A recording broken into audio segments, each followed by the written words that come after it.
You can concentrate really hard and try to make the truck levitate with your mind. This is San Andreas, after all. Do whatever you think will work, but get the truck and don't let anyone follow it. You're bringing it to Paige and Grapeseed so she can dig out the thermal charges. Oh yeah, and that reminds me. Try not to blow them up. Do not damage that truck at all, okay? I'll be in touch when there's a target about a click out from the bridge.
Looking good. I'll ditch the truck, you hold on to those.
Okay, the networks are down, the equipment is ready, and we've crippled their supplies.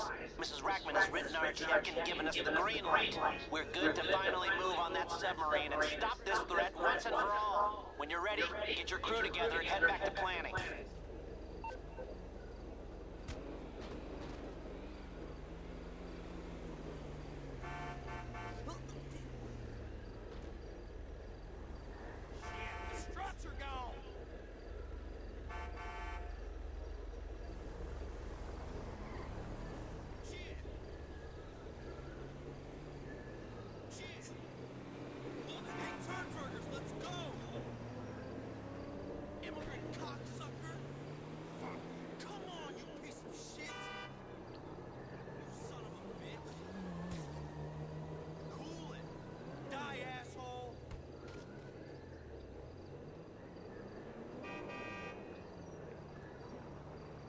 Idiot!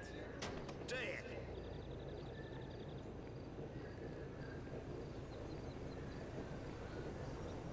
Oh, I'm gonna make a real mess of you! Piece of shit! Screw you!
so proud that he read the Bible. And she was like, I had to remember. And she was like, at first I judged him, but then I had to remember he grew up in a time where knowing how to read was illegal.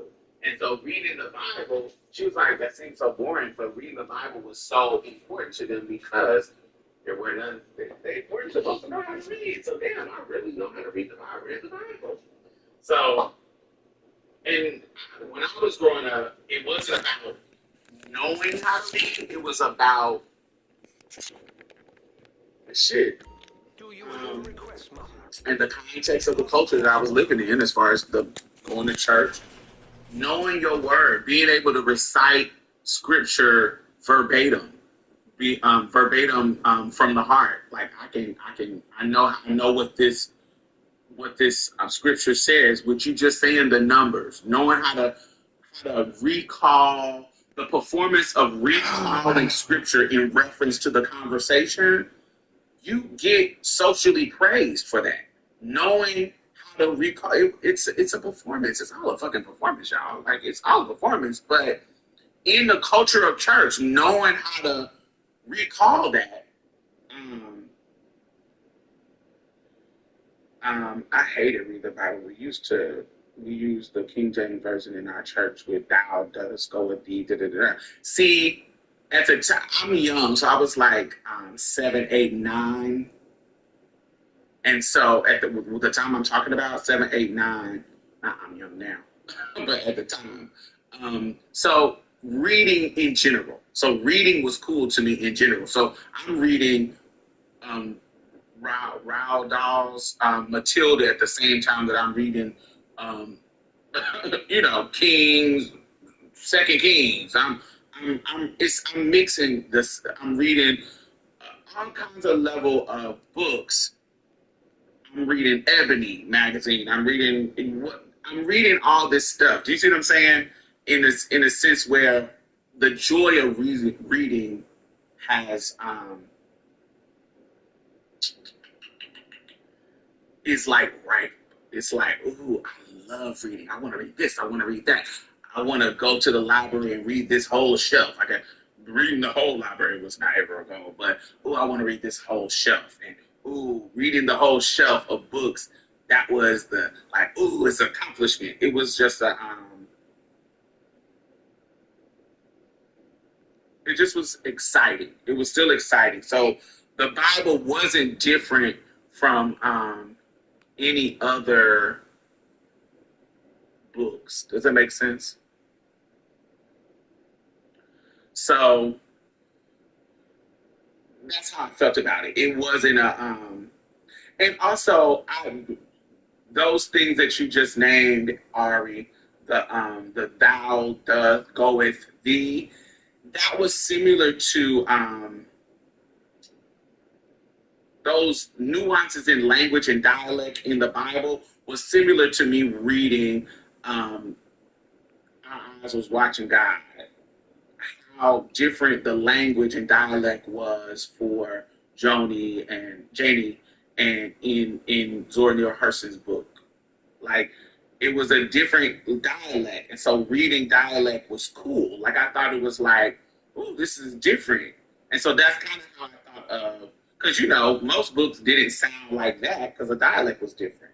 And so me reading that, somebody could be turned off by that, but just like reading that, it's kind of how I felt the Bible was at that age. It was like, ooh, this is a different dialect, different, even like, trying to think of other books. I don't know, any kind of dialect heavy book can kind of, for some people, turn them off. But for me, I just thought it just was different, and I still was excited about it. Anyway, so there is this sense that you can't say no to God. But when I was younger, there was these stories, and I'm going to tell y'all some of them. I'm going to put them in my notes. There was these stories in the Bible that kind of, for me as a kid, that kind of like, that kind of cracked whatever the glass around what Christianity was. Reading the stories in the Bible, my logical mind They created a crack in the glass because it was where my logical mind clashed with whatever mind that they wanted me to follow and just believe the sky daddy in the sky was all knowing, all being da da da da. So my logical mind, this did neither this is these don't make sense. You see what I'm saying? This don't make sense. Um, so this is one of the stories. And there's so many ridiculous stories. Like the main stories people be talking about, but people be knowing. But if you read the Bible, there's so many ridiculous, like so ridiculous stories. Have y'all heard about the shitty bread with Ezekiel? Like the shitty bread, the shit bread.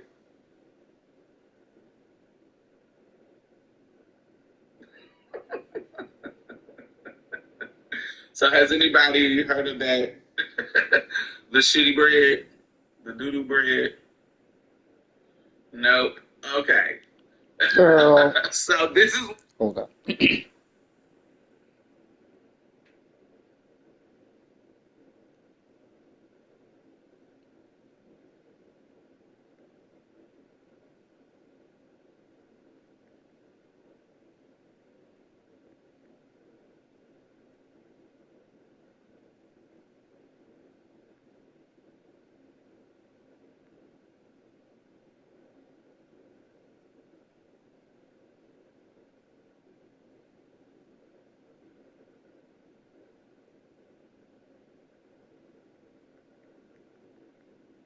Hey.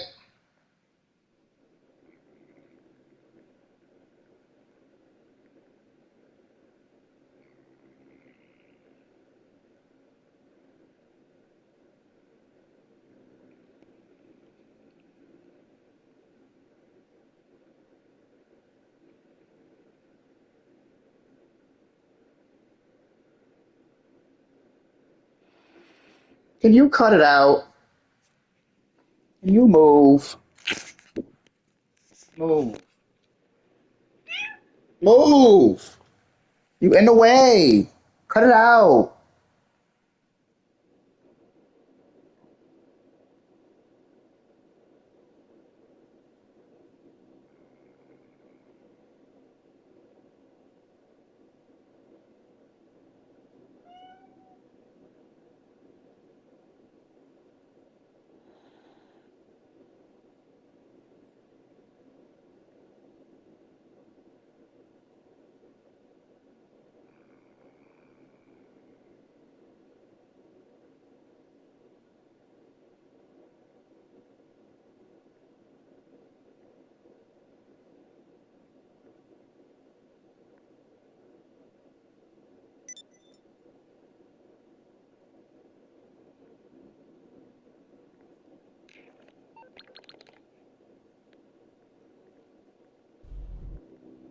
Girl, that was quick as fuck.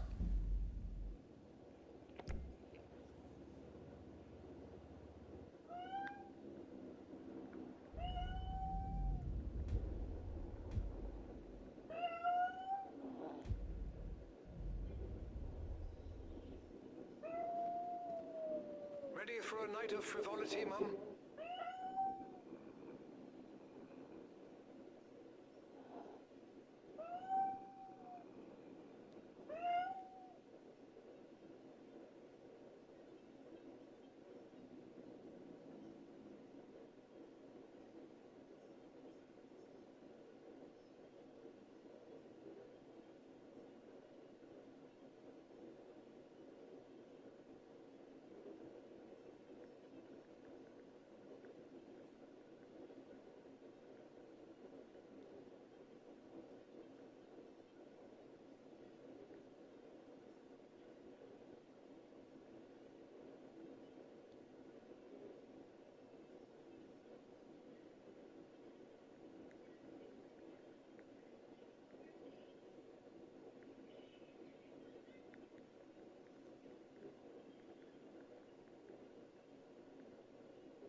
The fuck are you doing?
How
can I assist you, Mum? Naturally, Mum.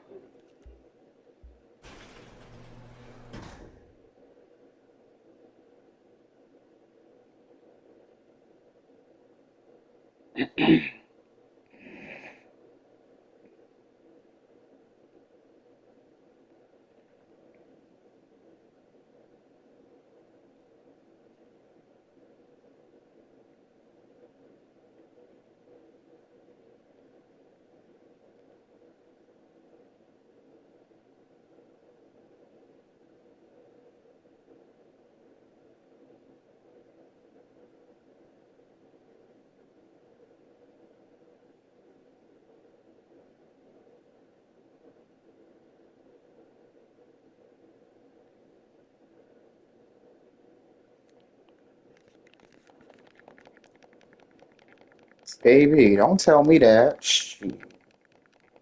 I will go in, bitch. Just let me know, and I will go in.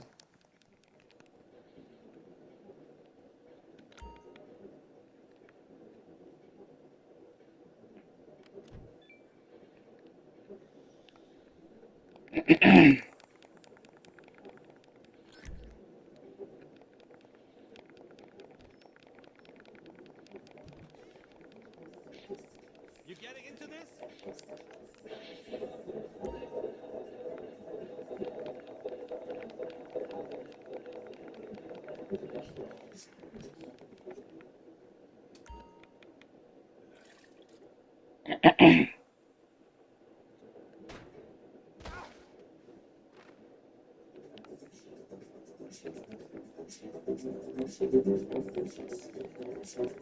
Got the new security system online, boss.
Oops.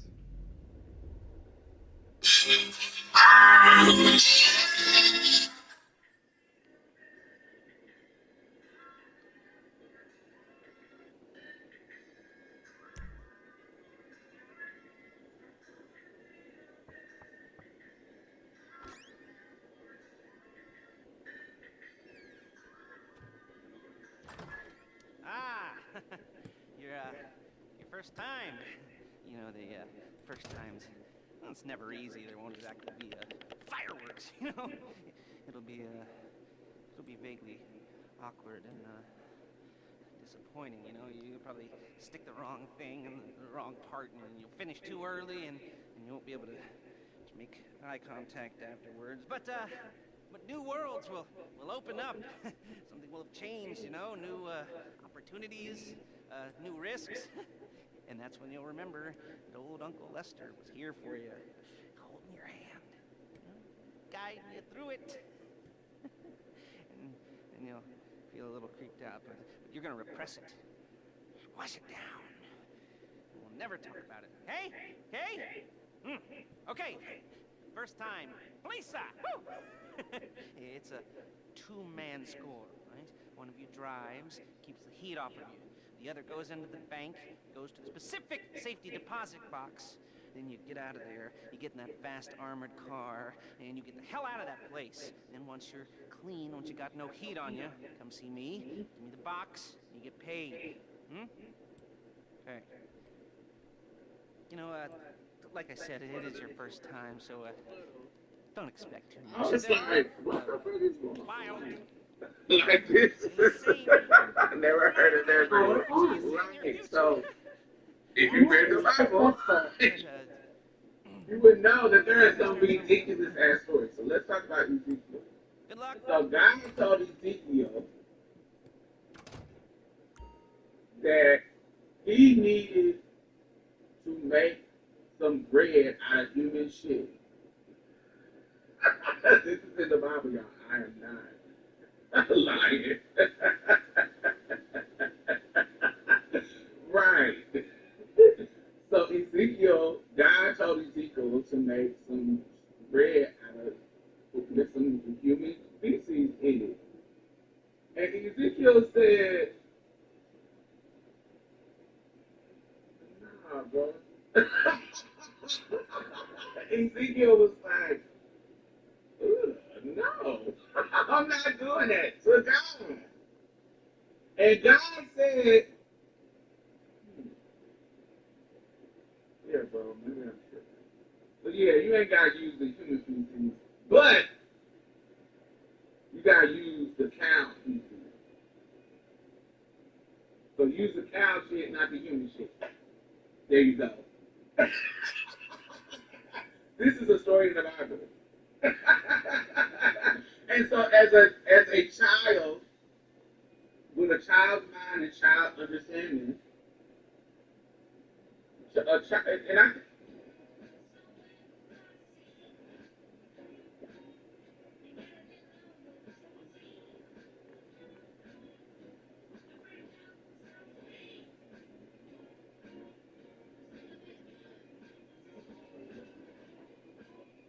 see that's disgusting. No.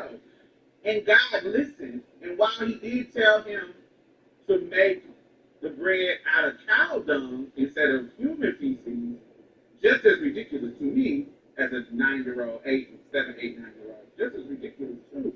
But this was somebody in the Bible saying, nah, bro, this is like, this is tired. I don't fuck with this. Like, nah, and God said, okay, maybe I'm tripping. We'll do it this way. So to me, this was a moment where somebody said, no, I'm not doing whatever you're talking about doing. I'm not doing that shit that way. I'm not doing it. Because, honey, find somebody else to do it.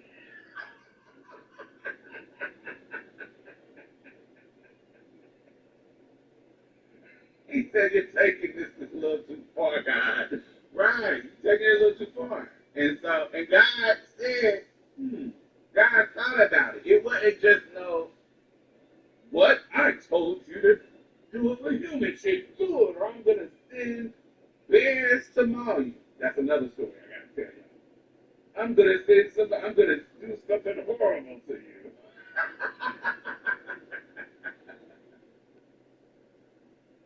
So, another story that, I got like 4 stories. So, another story, have y'all heard about God sending 2 girl bears to maul 42 children, 42 young adults? All because they was roasting a nigga about his bald head.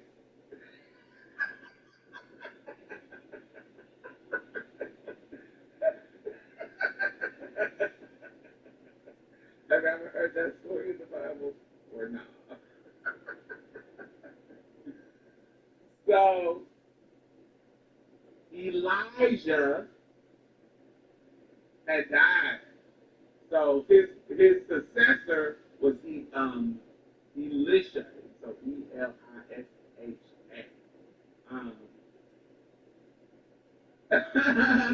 And he was coming back. He was coming to tell the people that, I'm the new prophet. I'm the new, what I'm saying? I'm taking Elijah's place. And the people in the little town, the little wicked town was like, nah, nigga, you ain't our new. Get the fuck out of here. Take your ass, go on and go up. Nigga, take your ass on with your bald head ass. Take it. God, the Bible said the people was chanting, go on and go up with your bald head ass nigga. So they was supposed to him being bald, which at the time was because it meant you had some kind of disease or you just old. It was just because motherfucker, your hair gone. Go grow some hair. Fuck out of here.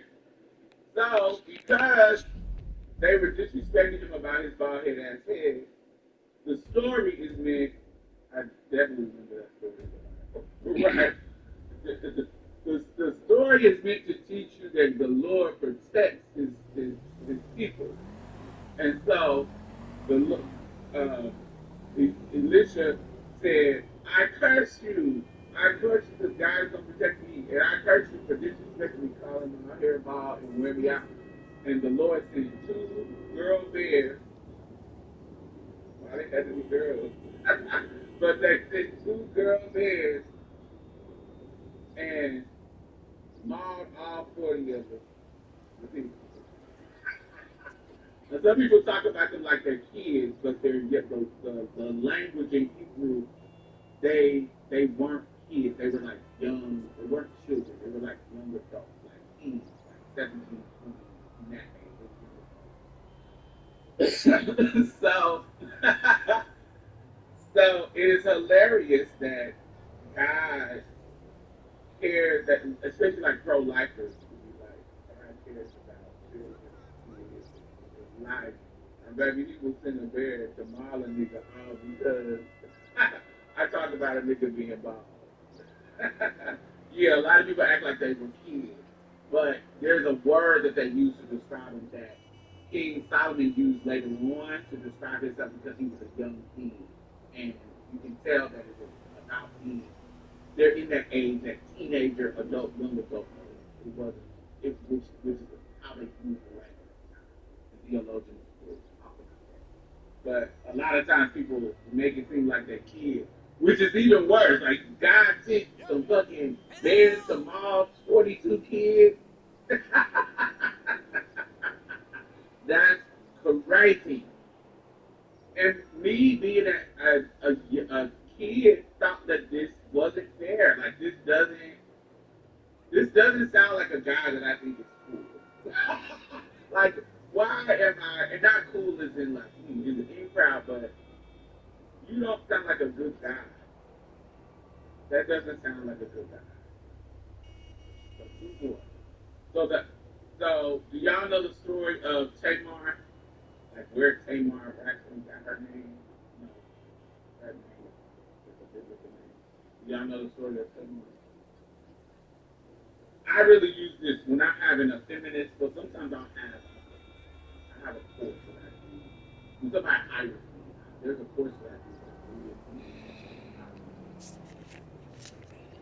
It's black womanism, black womanism. Basically, black womanism, female stories in the Bible from a black woman. So I do this kind of analysis. So I have one I do like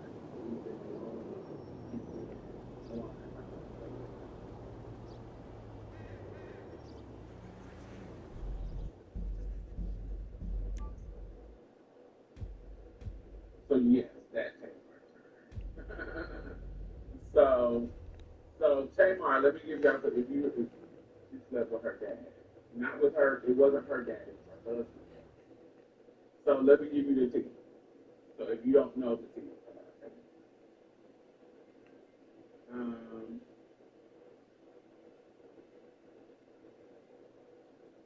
so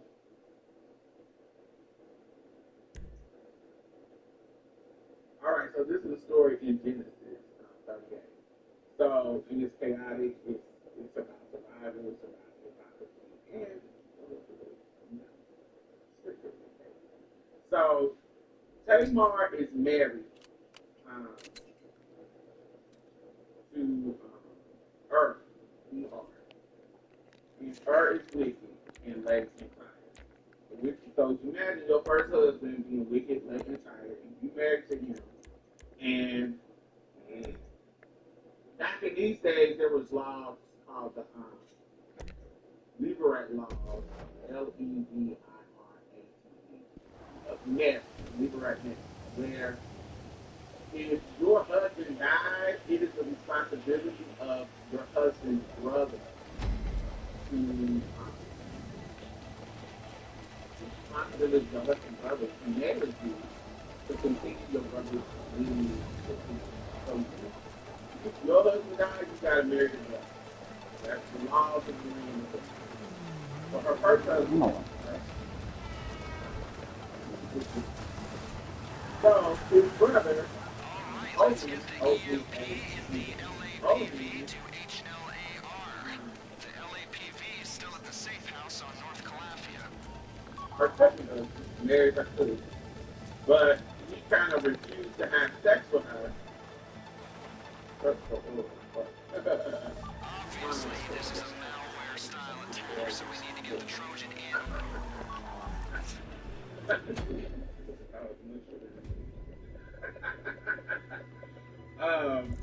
So Onan refused to have sex with her, married her, but God didn't like that either. So God killed her because he was wicked, but then Onan, he killed Onan because he wouldn't have sex with her. Um, so he married her, but he didn't really want to procreate with her. He didn't want to fuck. But he fucked.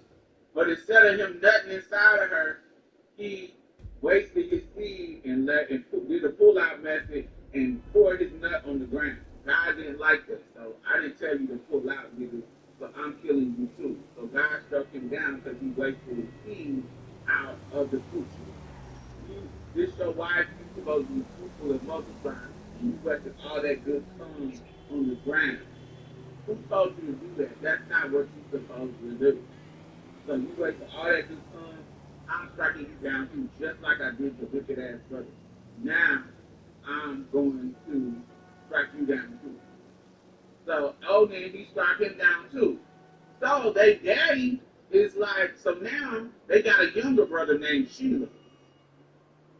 So remember, the law says the brother and husband, the wife is supposed to go to the next brother. But they daddy was like, yo, I don't want this bitch to marry my youngest son because she cursed. Shit. This bitch got some fucking black widow. So I done lost two sons behind this bitch. So I don't want her to marry my youngest son because this bitch might kill him too. Like she got some fucking wow. Like we're getting out. This rifle. No. So Judah was like, nah, bro, you can't marry my motherfucking last son. You done got the other two killed. Get out of here. So I'm about to send you back to your motherfucking daddy house as a widow. Now, Tamar is like, yo, me going back to my daddy house as a widow, you leaving me destitute and abandoned. Like, this isn't a good classy way I'm supposed to be out here in the streets. I'm used up. I'm still young and still can have kids. I'm not supposed to be this widow that, just fucking isolated and ostracized from the community. I didn't do nothing wrong. That's the Lord wearing them out for their wickedness. That's not me. So, and broke entire right. So she wasn't able to be right. I'm supposed, and I can't even get a new husband because I'm supposed to marry y'all. They gonna look at me as negative, like I'm a fucking a bad thing. So you put me out the pasture as a widow, and I can't even find a new fucking man because it's gonna make me look bad. The fuck, what the fuck you doing? But he sent her motherfucking ass out back to her daddy house. I just you know.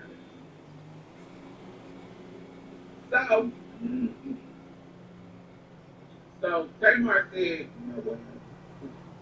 All right, I got something for your motherfucking. I got something for you. This was so Tamar took matters into her own hands. She disguised herself as a veiled prostitute on the roadside when Judah was traveling. So she was like, let me be sexy in my burqa. in my burqa. And honey, be out here. And niggas is gonna need. And so let me, while he rolling down the street in his little carriage or whatever, I need to put my leg out so we can see how sexy they are. And bam, and boom, he pulled up because the nigga gonna need. And he pulled up and see what I got going on and fuck the shit out of me. So Judah did pull up on her and fuck the shit out of her. Now he promised her that he was gonna pay her, and she was like, nigga, you ain't got my rent. And he was like, I'm gonna pay you later. This what the fuck you talking about? I'm gonna pay you later. I'm gonna pay you, bro. What the fuck you talking about? You don't trust me, bitch? And she was like, nah, nigga, I need my motherfucking raise. And he was like, I ain't got that shit.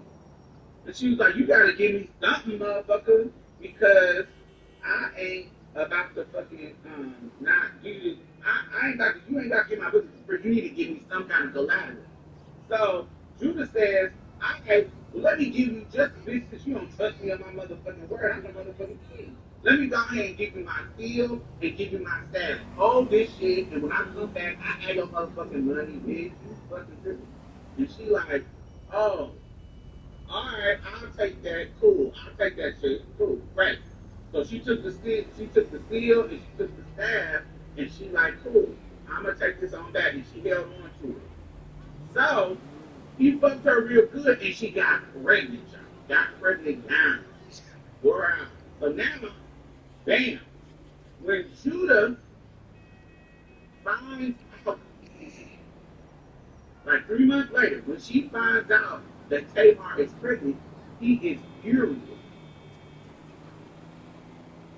And he tells his pearl, he was like, this bitch really fucking disrespecting me. Like, not only is she killed my 2 sons, this bitch clearly somewhere fucking since the hoe got pregnant. I told that bitch to go to her motherfucking ass down with her daddy and chill and be a motherfucking widow. This bitch giving the pussy up and she ain't supposed to be doing it. And she done got pregnant. So bring that hoe to me and I'm gonna burn that bitch alive. Bring that hoe to me, I'm gonna burn that bitch alive. So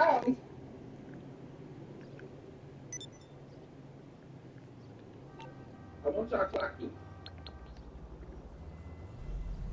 Clock the feet. He expected her to completely be cast aside and expected her to be chased and do nothing and play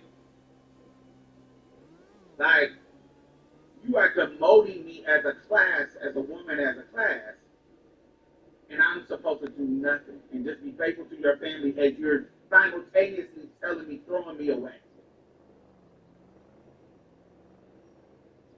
So when they brought Tamar back, they brought her there for the execution. Tamar said,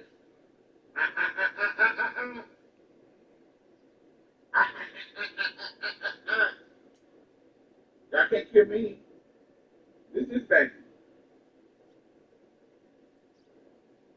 He wanted her to be a beggar for the rest of her life. Right.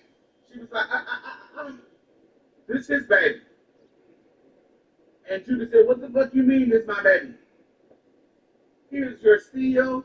Here's your staff, baby. How I get these things? We fucked. You don't remember? Ring a dingy dingy. This don't ring a bell. And Judas was like that wire meme. That wire meme that's like, what? Like that meme from The Wire when the nigga was like, what? That was you selling pussy on the street, on the road? That was you? Man, this wild, this crazy. For real? Oh, you got me. Alright, you got me. Alright, untired. We ain't got a burner today. We ain't got a burner bitch today. Alright, cool. You got me. Alright, she pregnant by me. That's what's up. And we don't disrespect her. She's actually more self-righteous than me because she did all this shenanigans to protect my family name. So fuck it. I don't know. We gonna let her make it because I've been on some bullshit. And she goes on to give birth to two twins, and these are the ancestors of Jesus. Like the whole Old Testament is giving you the lineage of Jesus. It's telling you how all these people came to be. How do we get to Jesus? So this is Jesus' great grandmother. Further down the line, but this is his granny hustling her way, baby. I'm gonna break these rules of society to come up because you're not gonna fucking play with me. I'm gonna be a prostitute to come up in society because you're not gonna have me locked into some fucking bullshit based on these fucking laws and these rules that y'all got to oppress women. And you're not about to steal me out in aphorism. I'm about to use what I got to get what I want, just like in the future Ronnie Hope quote. And I'm gonna use it, and I'm gonna put you in a bind, nigga. And it saved her from being this destitute motherfucker.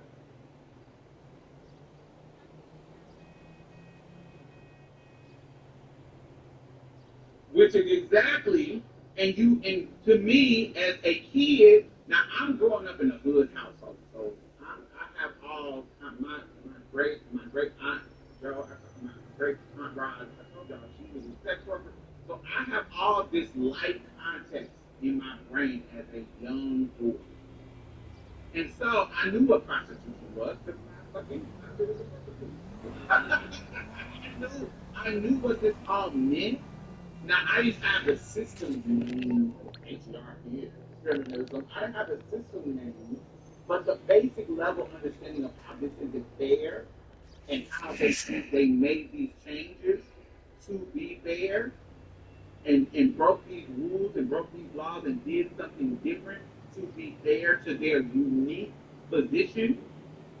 When I think about Ruth, leaving Moab because they fucking husband died, and they were following Naomi. Naomi like, bitch, I gotta go back home to Judea, and honey, y'all gotta go back to Moab, and honey, find out who husband because I can't have no more kids for you bitches.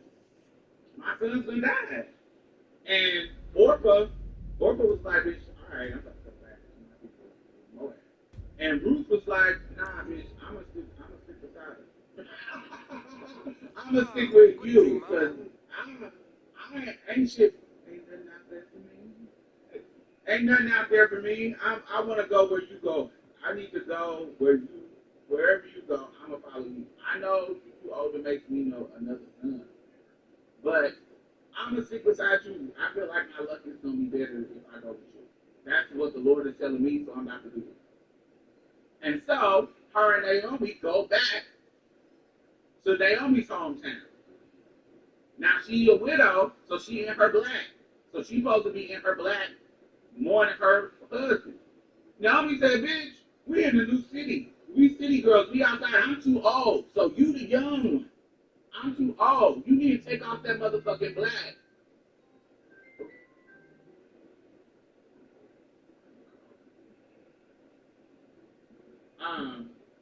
I'm too old, so I can't secure no other motherfuckers. I'm old and advanced. But bitch, you still young. Take out that motherfucking black. I know my son. You know, I know you love my son. And da da da da. Honey, take off that black. We need to find you a new husband. And my cousin Boaz, he's a crazy. Go look at that nigga. I think he's gay, but you need a wife. That's a whole other story. Listen, let's take it back. You know what I'm saying?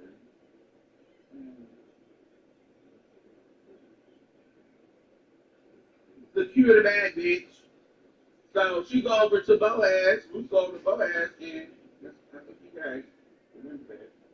He like, I don't know if this gonna work out, but I feel sorry for you. So let me take you to where the men's gather and see if we can find you a husband that's not me. See if we find somebody else.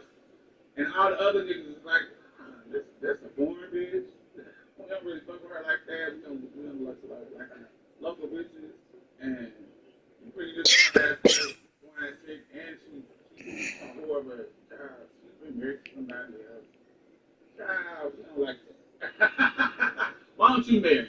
And Boaz marries her. So, honey, listen. No, I don't think that's just me adding my own context. I think Boaz is good. Um, just based on the interaction. So, so she ended up marrying Boaz and securing a bag for herself. And Boaz had coins. Boaz had land and coins. So these are situations as I was growing up that I was like, oh, they were making rules for themselves. They were doing things different based on their particular circumstances. And then even Jesus saying something along the lines of just him simply saying,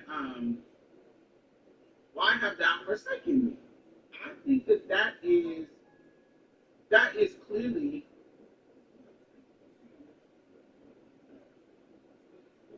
actually and I hit her up earlier,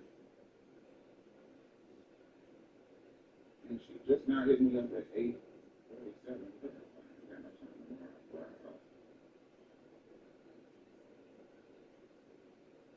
Um, Boaz ain't really gonna crash. Yeah, so another one. So that's Tamar. I just thought that's an amazing story because Tamar she was in a particular situation and it worked out for her. Now, all of these is Jesus' ancestors. I want y'all to clock this. These are different generations of Jesus' ancestors working shit out, particularly the women.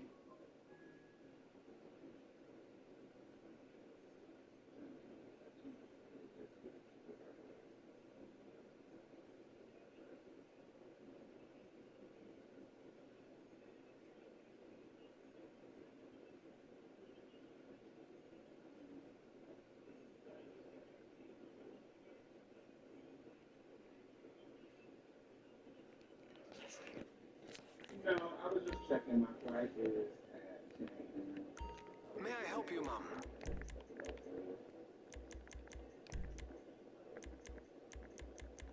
Right away, Mum.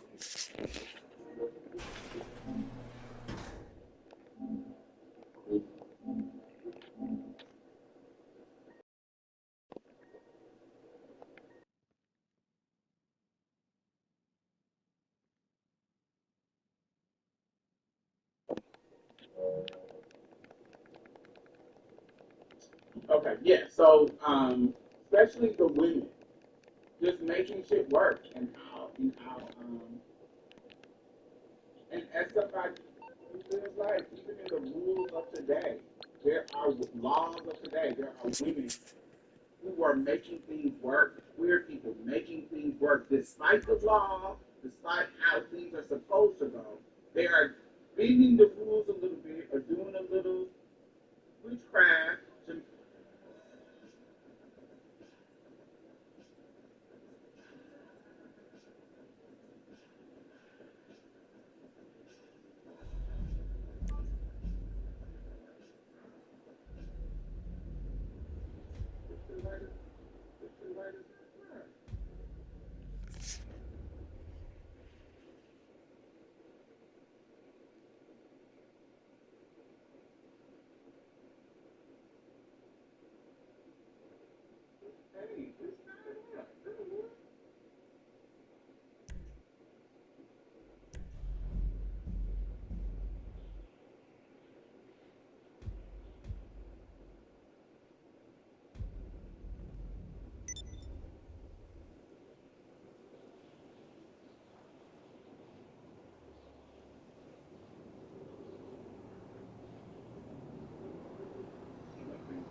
So yeah, so we see that happening now. So it's unrealistic for me to think that there weren't people in the past bending the rules. Girl,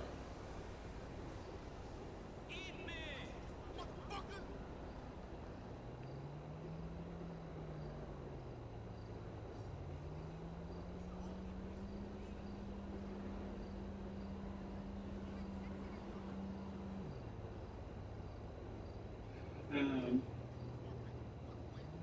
so last but not least, one of my one of the stories that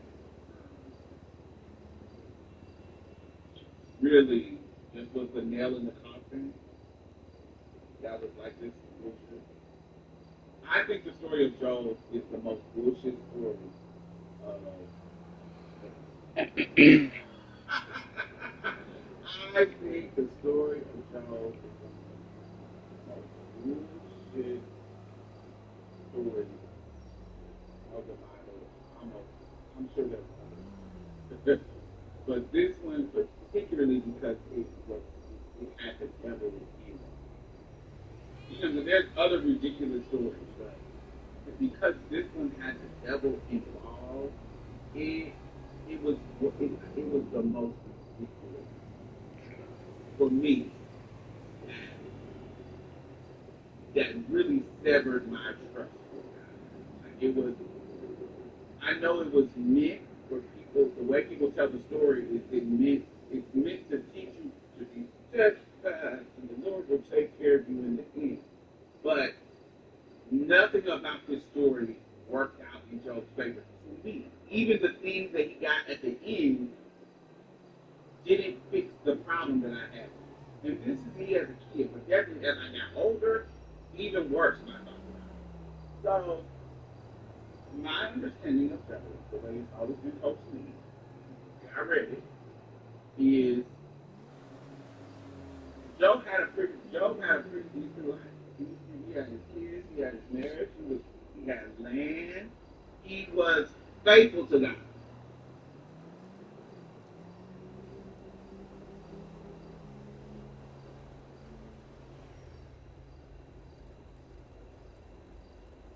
And all of a sudden, God and the devil are playing games with him. Like God, this is what annoys me. This is what annoys me about Christianity. You are the Alpha and Omega. You know that you know me. You know what they always say, the Lord knows my heart. You know my heart. Why are you proving anything to this nigga that you created that you know don't fuck with you and don't fuck with us? And I'm one of your people. Why would you let this clown have his way with me? When you already know what I got to do. Why you got to prove something to him?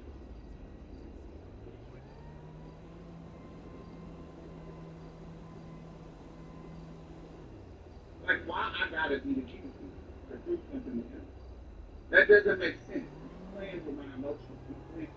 And so, you killing off my people who I love, and even if you give me tenfold later, I gotta deal with the trauma of losing my people. This don't make fucking sense. You know what I'm saying? Exactly. Why are we putting so much this time? Who's gonna end up being in hell anyway? This doesn't make sense. And as a person reading it, and as a person who, younger and older, who's thinking about this from a level of Joe's perspective, this nothing about this seems fair. Nothing about this seems cool. Nothing about this seems acceptable. Nothing about this seems right. Even if in the end he got tenfold, and he got whatever the abundance that's supposed to be equal. I went through this trauma for no reason. I went through all of this stuff for no reason. Losing and failing and feeling bad and doing all the stuff and all the negative stuff that came with this bet. Because that's essentially what it was, a bet.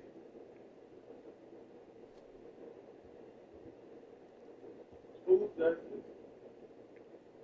Why would you do this if you love me? It doesn't make sense. I don't like it. I found that story to be the nail in the coffin on some bullshit. It was like, girl, like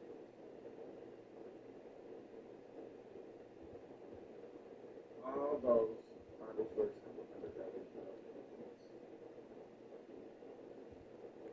it's like beating your girl.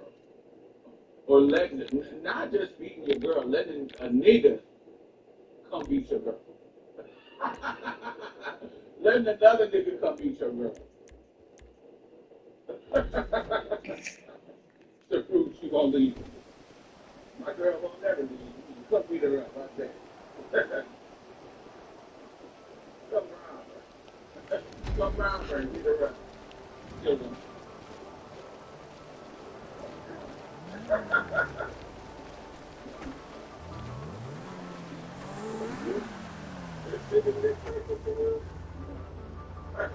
But you would put her through that.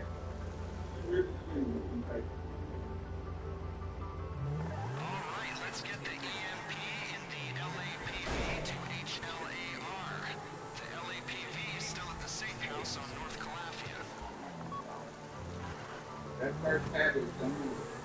Everybody who I love in my first habit.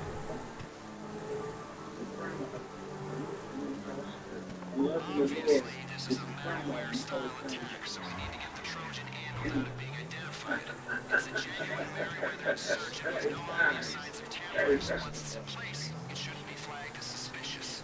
Well, I say all of that. We're providing you with suppressed firearms to make minimum noise if you're dealing with guards. The rest is up to you. If there are guards in each other's sight lines, you need to coordinate your details. Standard procedure for getting involved with criminals like us. I'm sure it's not worth mentioning.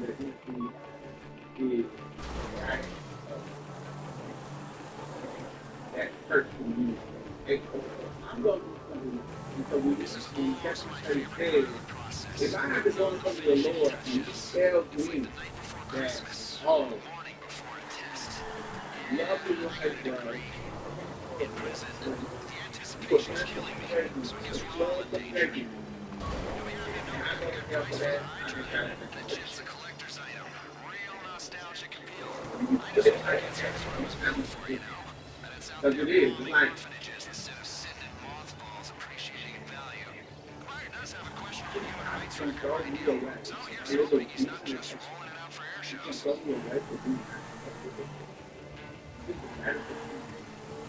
I'm going to look down the woman. And if he does,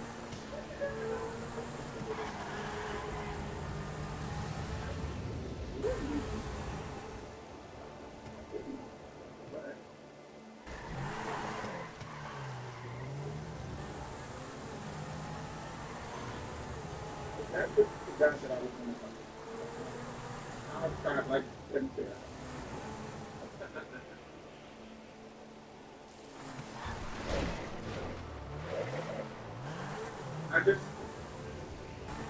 think that all this shit is about people control you.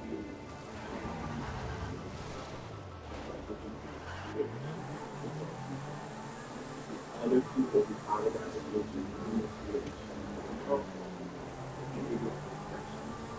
I think it's radical, but I do think it's expression in somebody public, public is good.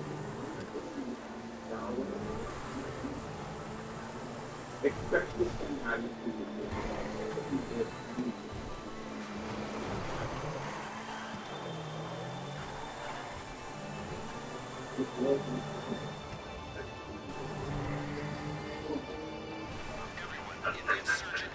out for this club.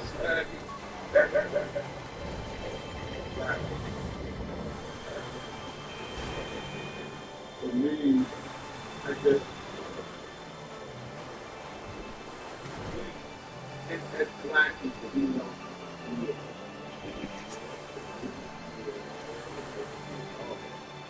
Work on my research.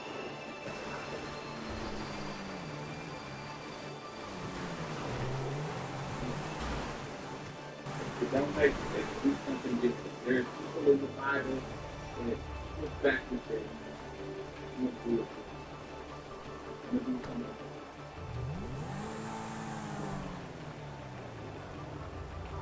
You do.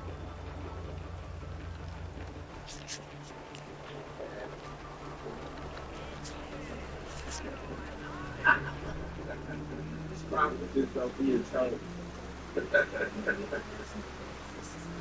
There's a bad people in the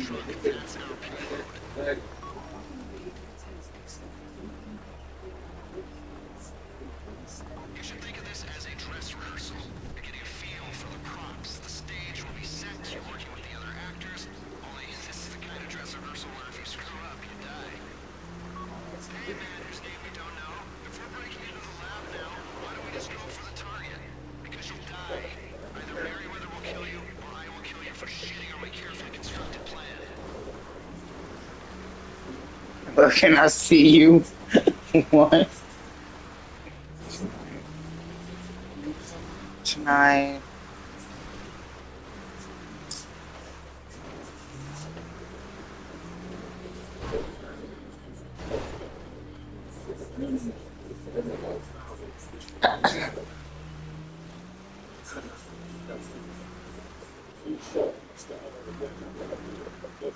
No.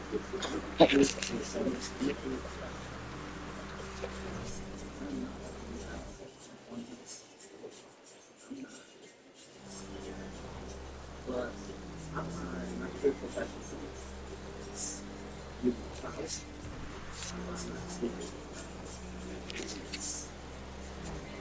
all personal business.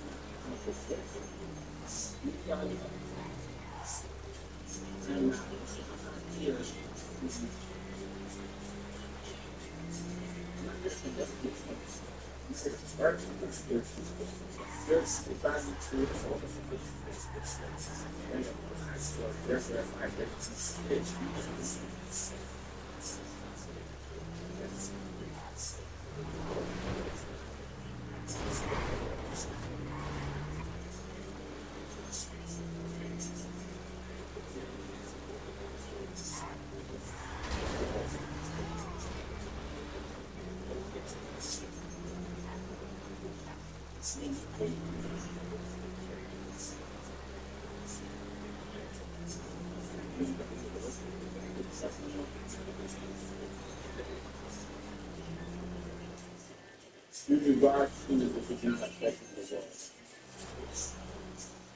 What are you doing, Gumbo? I see you.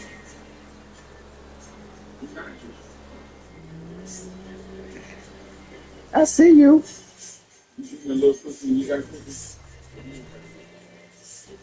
You doing?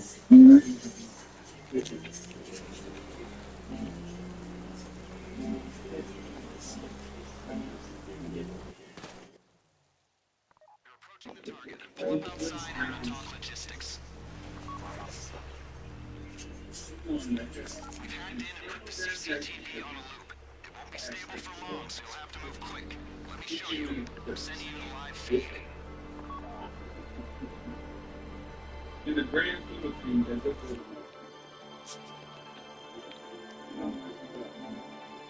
I've transferred control of the cameras over to you. We don't have very long, so scan the area quick and make sure you know where the guards are. The guards will raise the alarm if they see anything suspicious. If the alarm goes, we're blown. Look out for their sight lines and take them out in pairs if you have to. But you only need to drop them if they're in the way. The aim is to get the insurgent to the bay at the rear of the facility. Clear a path to the bay.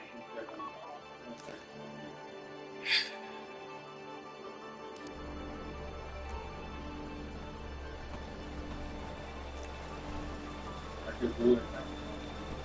There are multiple Merryweather guards between you and the bay. The bay is near the main switchboard for the facility and its primary generator. It's where the EMP will do the most damage and where it's least likely to be discovered. The more damage the EMP does, the longer the lights will be out, and the higher our chances of a successful mission. You only need to take out the guards in your way. Alright, good luck. Get to work. You're doing well. Keep it up.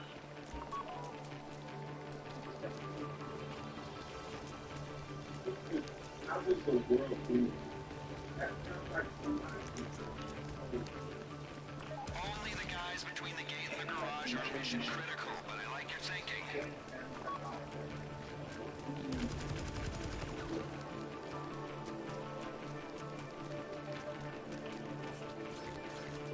Concentration is key, people. Take an amphetamine if you have one. Visualize your goal. Let's do this.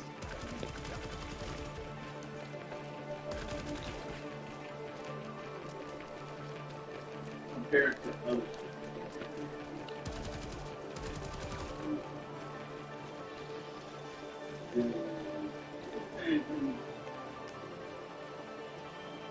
Stay quiet. Keep moving.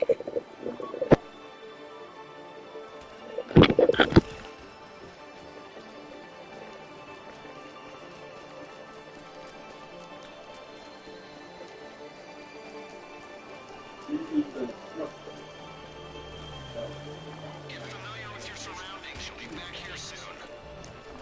You'll need to hack the security panel and get the insurgent into the bay. Go to work on it.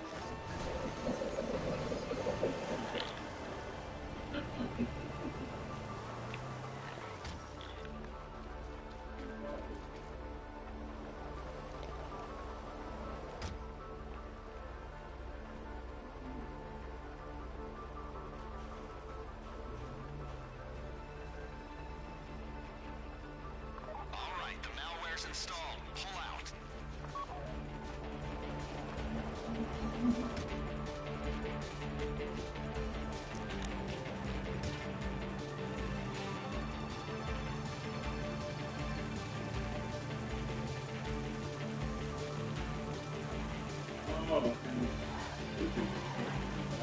There's a Merryweather TV inbound. They have no reason to suspect you. Do not engage.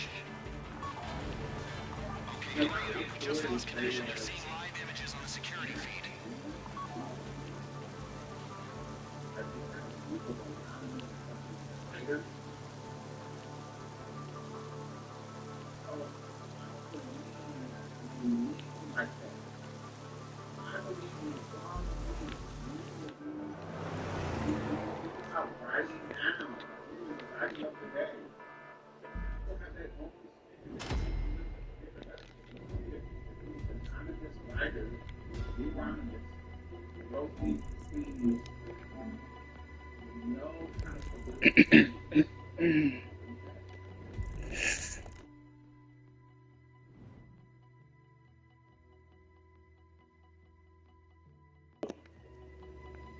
The biology that we talk about now, that these weaponized, they need to know that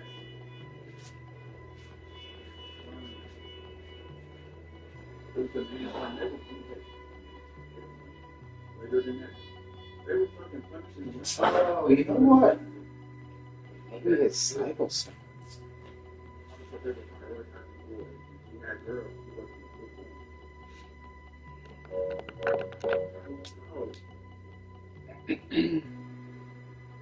They didn't even have anywhere near the concept.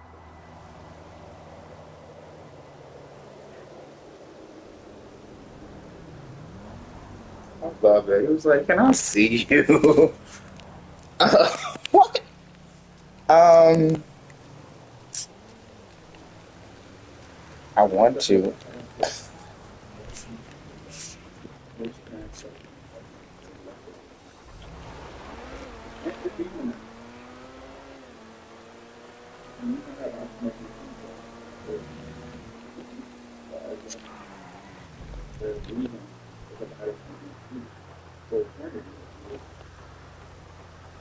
Because people have a way of perception with people. And that agenda is different far from the right. One slavery, but the agenda is keeping them slaves.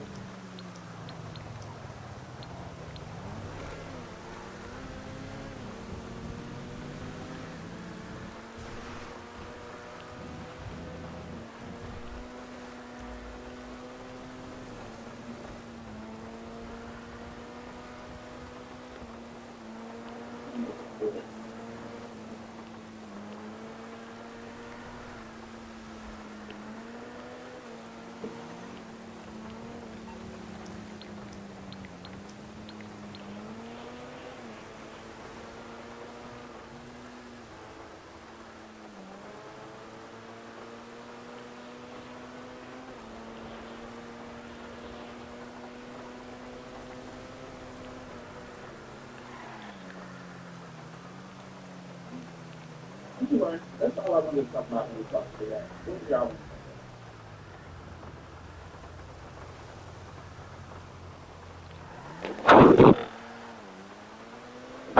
Because I see that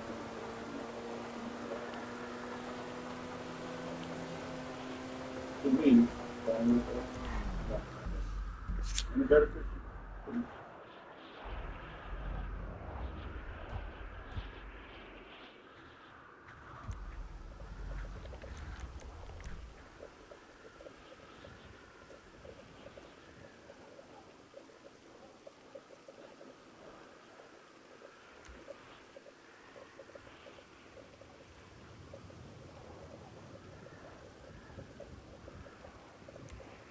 Oh, no, indeed.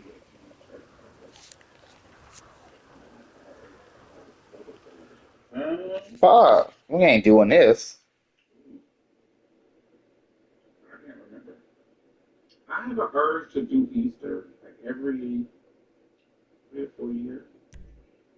But that was prior to COVID. I haven't really been on that. um, I can't remember.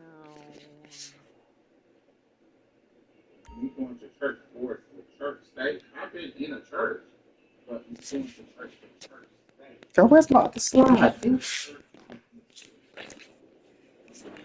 Every 2 3 years, just to do the, the whatever, the get dressed up and sit in church, whatever that is. That did something for me for many years, and I enjoyed doing it, and I would have the urge to do it. Maybe like every 3 years. I haven't done that in a minute, but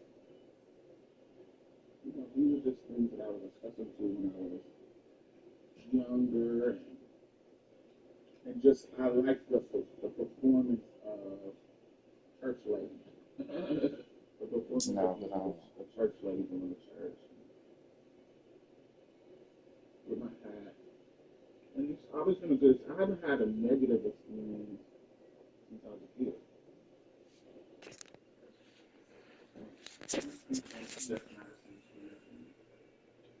You're the third person that brought up Madison. What interview?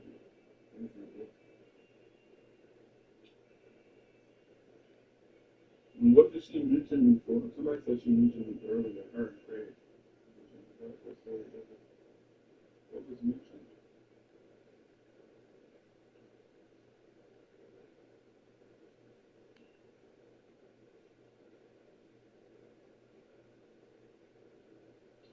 dive into deep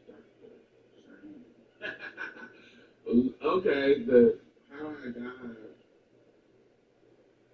dive into that. I am now Dr. Scott, Dr. Diamond Scott. I got my degree from a school that is closed now, and The hell? you ain't gonna be able to find my dissertation because Elon Musk deleted his Doge. So they scrubbed my trans-based dissertation because it was focused on DEI and trans, so they scrubbed it off the internet, so you're not gonna be able to find it.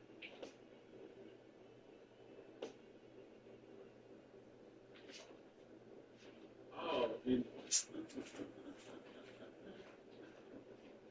um,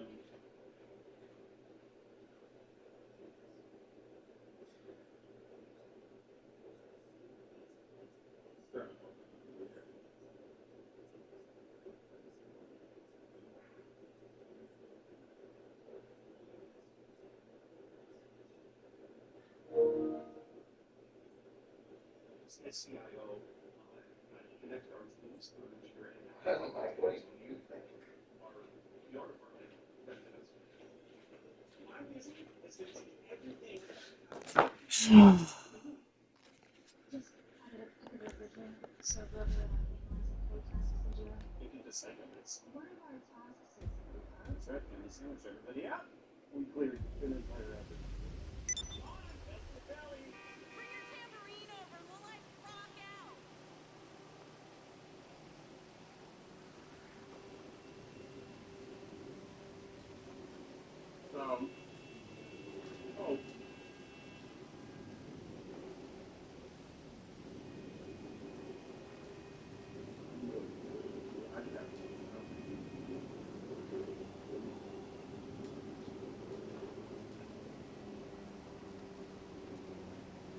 oh, well, oh, so it's really nothing that I never told you, man, did you go to that video?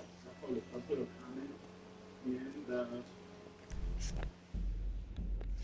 in the section. It's a quite long one.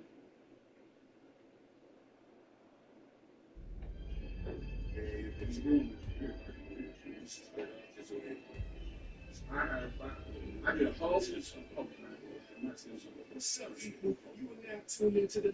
nothing she said.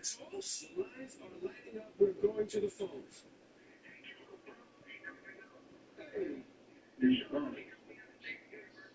Not Elijah.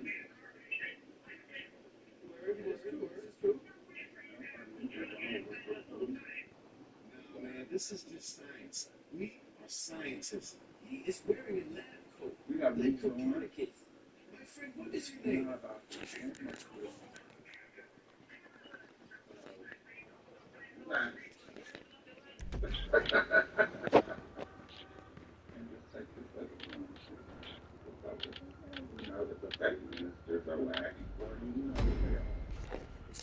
leaves on.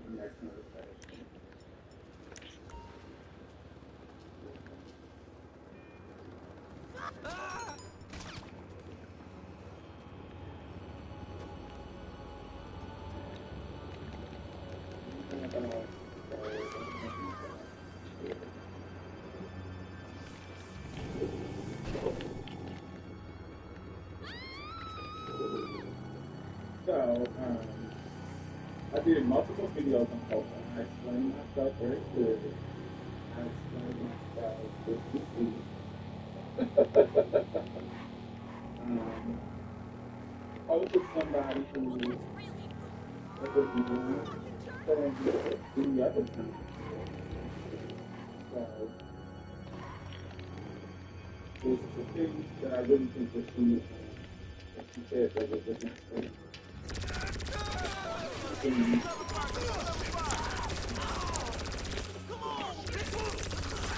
Definitely, that easy that I think that but I don't see more detail. The first thing is, me and Hope have never had the same public school, but interaction that wasn't public school. So you think that as a medical, you know, as a public school, you witness that people can collaborate on this.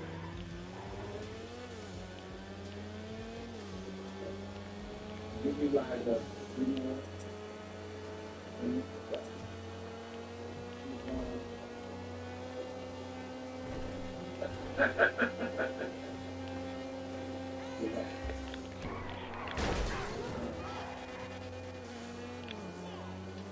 so these kind of things that we had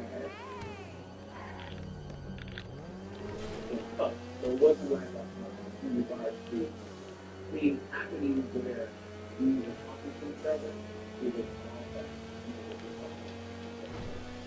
So, both things that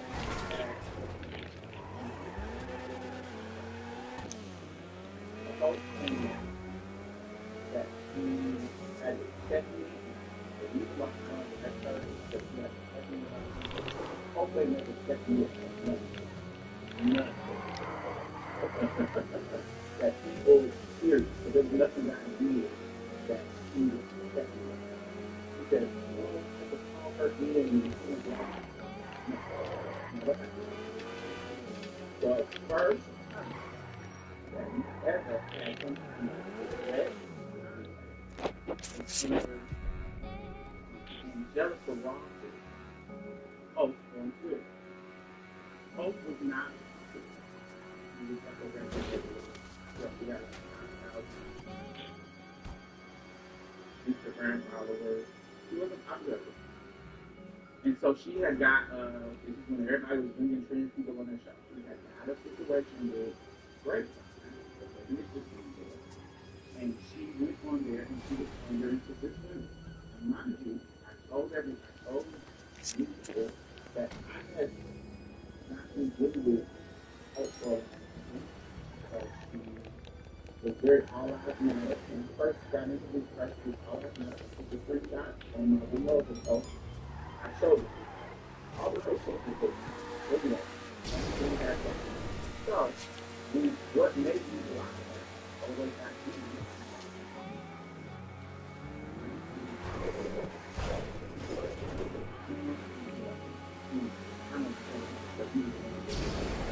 It had to be what made me lie. But when you talk, when you read it, all hurting and said, actually,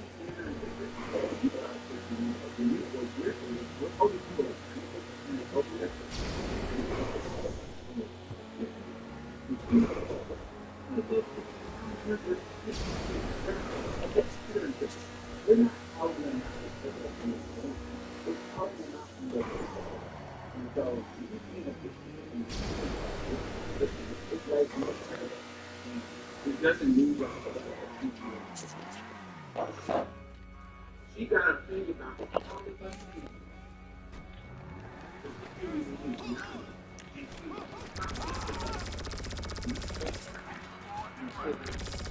I think he was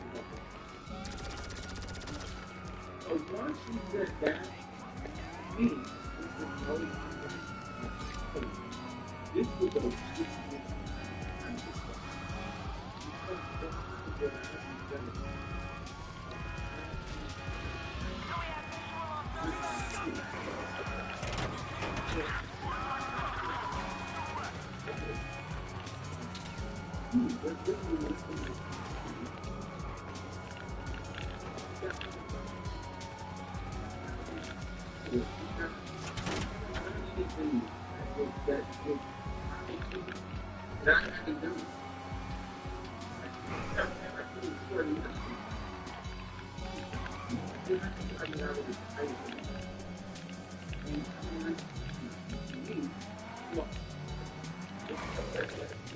me.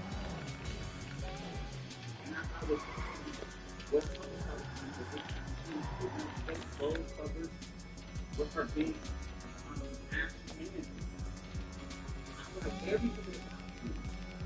There was nothing that I would be jealous of. Nothing. So for me, that was something.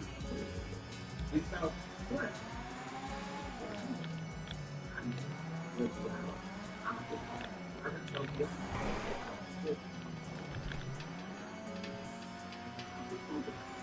And that's what I mean. I didn't go back and forth. I go out and never really, anytime I saw folks, it was, I'm kidding. Because she was black. I love her.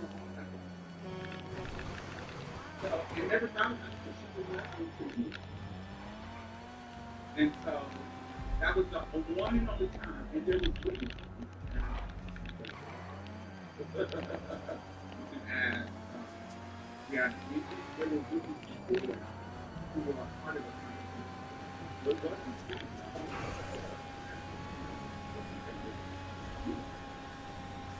and so, it wasn't until that week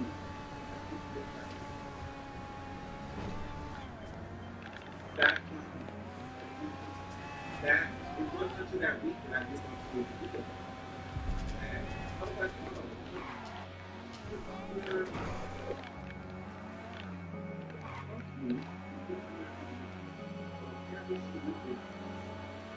somebody followed me up in the conversation and this and that.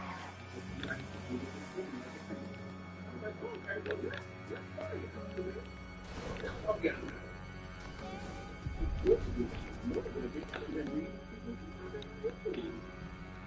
Never asked my real quick. Asked my like,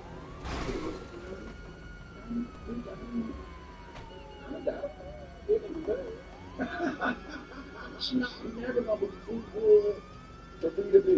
Let's go. Let's go. Why not? I left you alone and wasn't even good with it. But you brought me up, so let's go. And that's why those videos are so there's that. So that's one thing. Man of class. She never called me about nothing. Everything. And even in person, everything never said nothing to me. Never. But what I love about her, this is what I love about her. We have similar, what is the engagement in those things? She don't try to talk to me and I'm talking about that.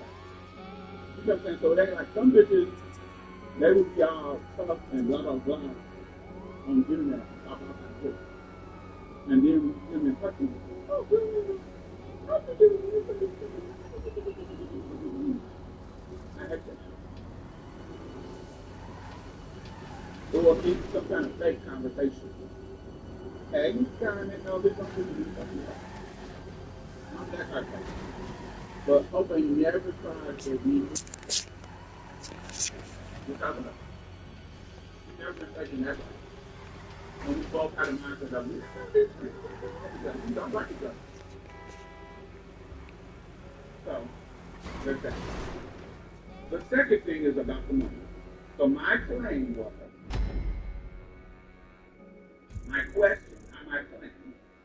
my question was, where was the money that you raised in the GoFundMe that was supposed to go to the little boy? That was my question, because I think you're a Christian. Now, her claim in the video with Madison is that she didn't use the money, GoFundMe held it, and years later, some lawyer of the grandma who apparently got custody of the girl who had clean transition. So years later, and the lawyer kind of couldn't find her and contact her and called her out on the internet. And then she confronted the lawyer and said, have you talked to GoFundMe about the money? And apparently the lawyer, this is what my understanding is. It was kind of a weird, because it was a lie. Anytime you shit is weird, it's because it's a lie. She said the lawyer went and checked and had to issue her written apology, and she showed the apology. Da, da, da, da, da, da. Now, this is where the line is. GoFundMe is not a they run on particular rules. And because they're not a bank, they cannot hold your money, for more than 30 days. So if you got a donation to keeping GoFundMe after 30 days, there's still those donations back to you. You can't just let money sit in GoFundMe. So, you saying that you let that money sit in GoFundMe after 30 days for years, waiting for you to send it to some lawyer, to send it to the grandmother, or to send it to the grandmother, because it's not going to anybody but the grandfather, you're lying. So that's not what you say. Go look at the policy. They're not a bank. They're not a bank. So she wants me to think that GoFundMe just keep the money to that grandmother or that lawyer after years of it just sitting there. Show the proof of that. Show the proof of an apology from a lawyer. Show the proof of that. That's not what. Show the proof of that. But it sounds like a lie. Go through it. You will hold money past 30 days. That's not hold money past 30 days. You give it back to the government. You don't just sit in there like a bank. All right.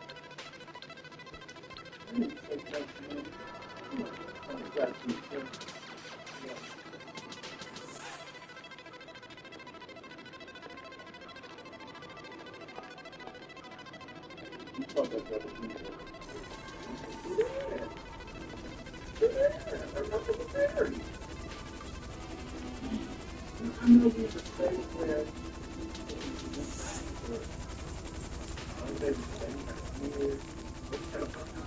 what? I have a particular view that I live by. So if this is very much please tell me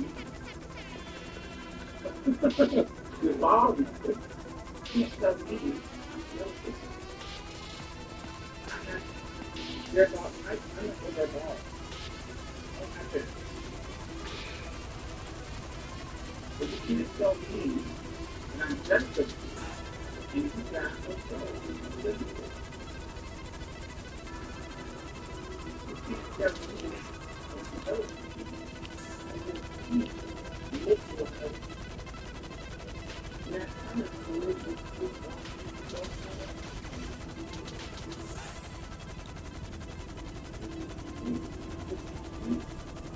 tell me I've done something.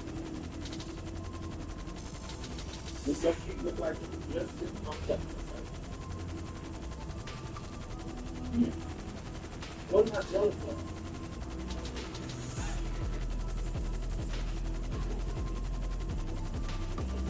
But nothing happened in the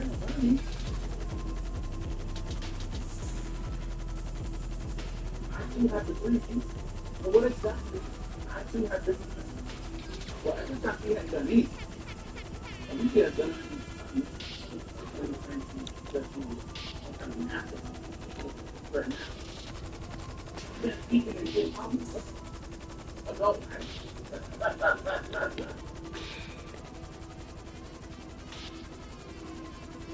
so God told me exactly what he was doing.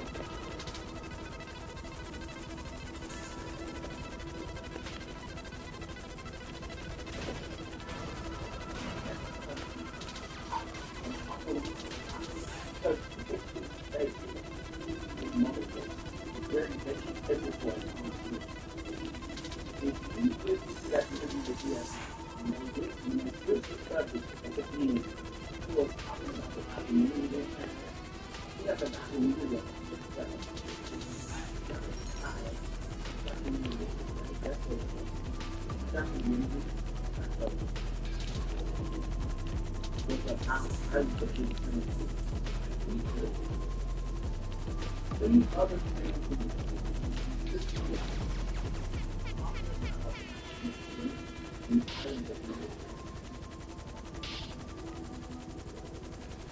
it wasn't, I didn't feel so good.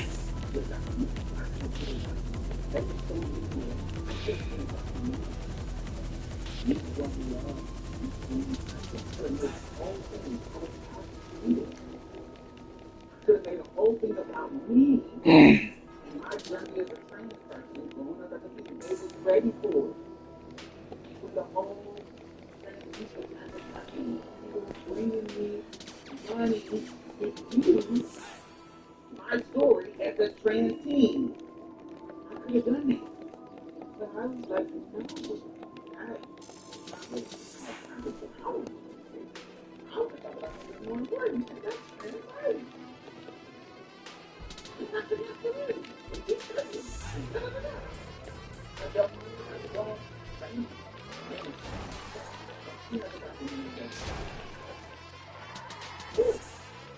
Listen to that.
Who don't live up to respectability.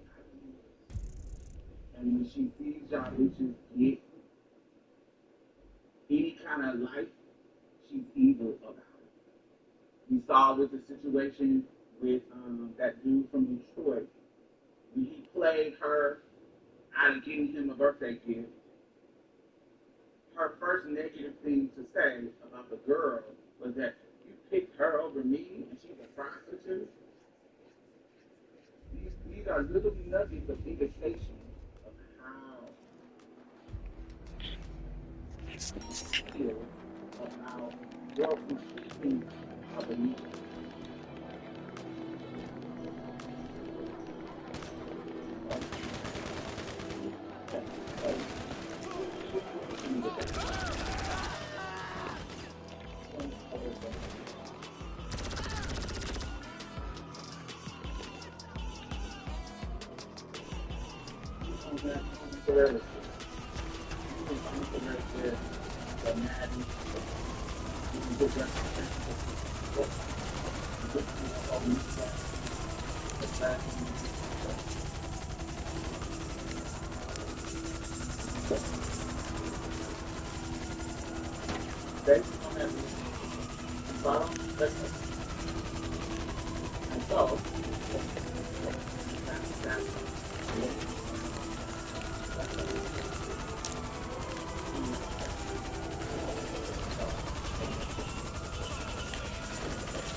What's the question?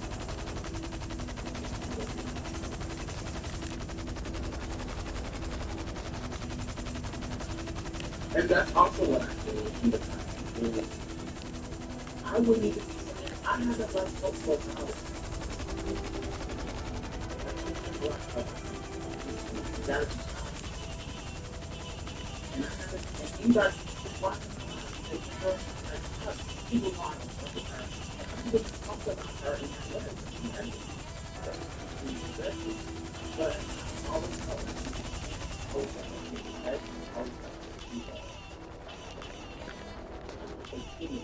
I was sometimes always so that she was good.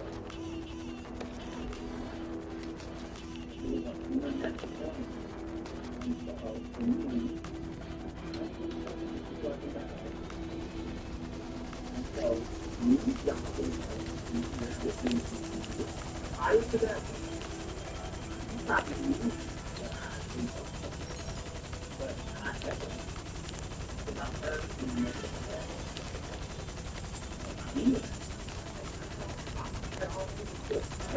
there you go. Ready to go. And so I break up with you.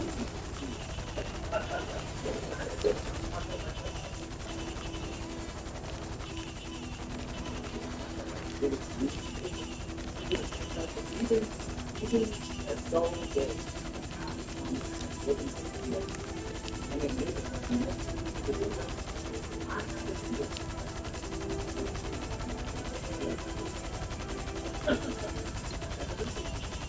So I chose to do this.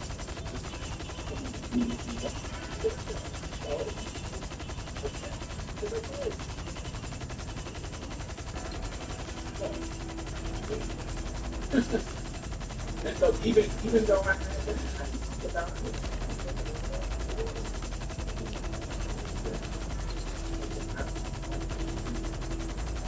There is a part of me that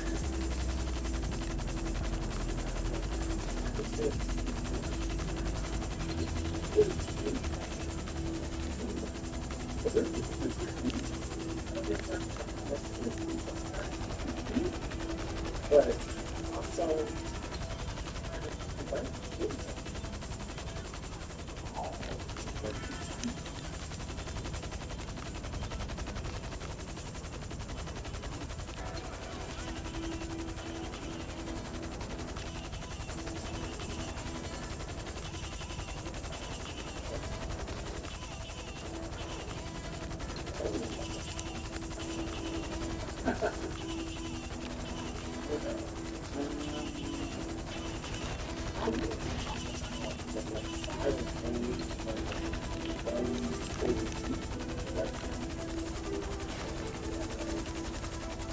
even that, like that, but I found it to be fascinating that I do. Y'all know anything about those girls? Y'all know anything about her? Yeah. These are very neat. And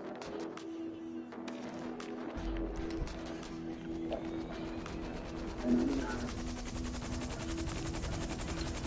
I don't know, Kelly.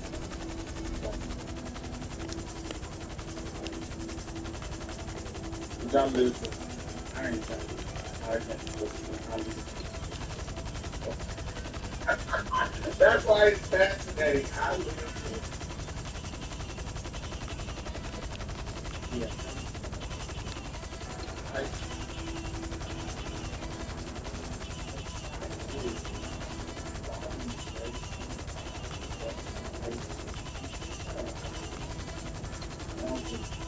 No, everything, and also,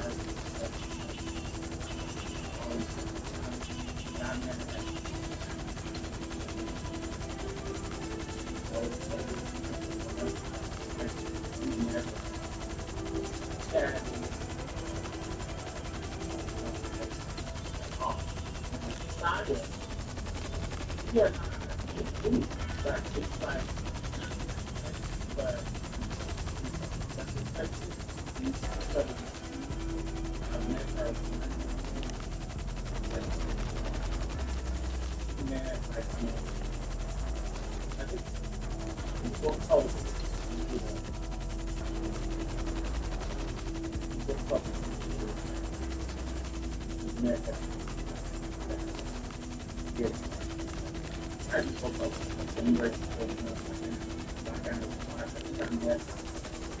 that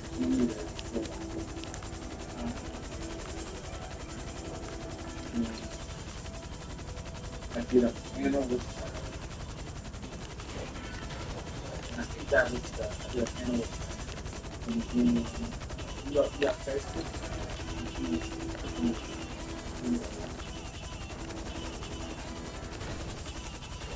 Messages about just general conversation.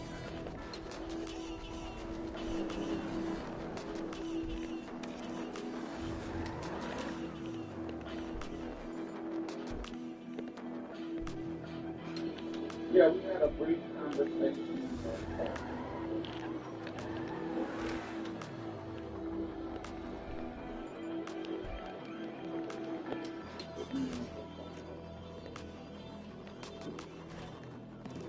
When that thing happened with the black woman, the black woman,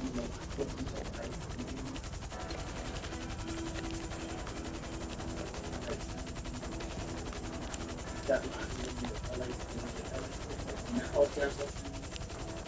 that was the first message she sent me. I think she was on Facebook. Yeah, she sent me a message asking me, did you have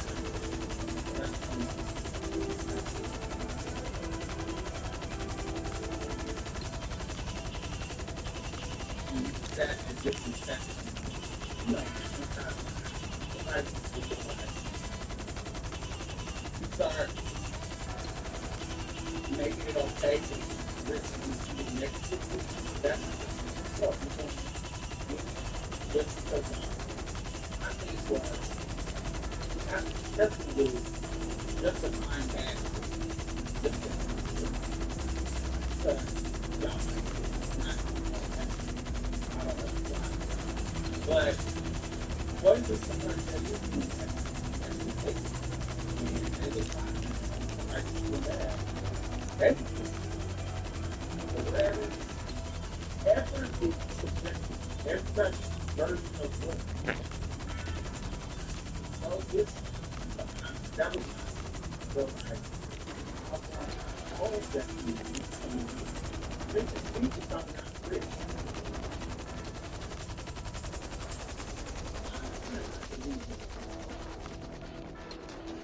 I have to tell you that when I go out to do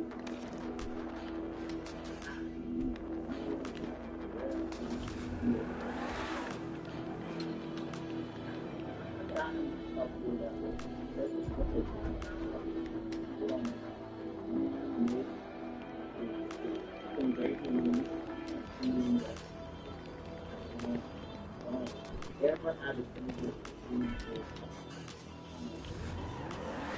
great home, but it's great, very, very great. Saying, very, very the level where I can navigate the world with such a good representation.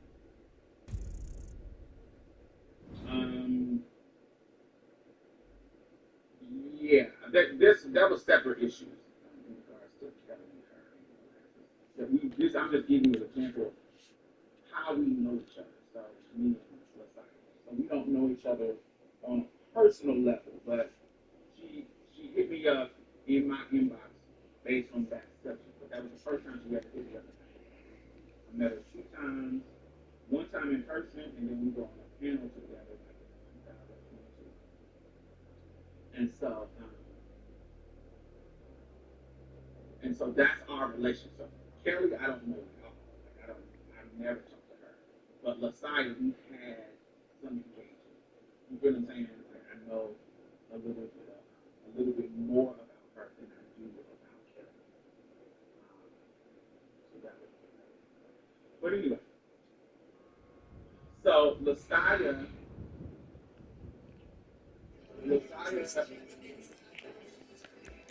basically a couple of years had dominating more than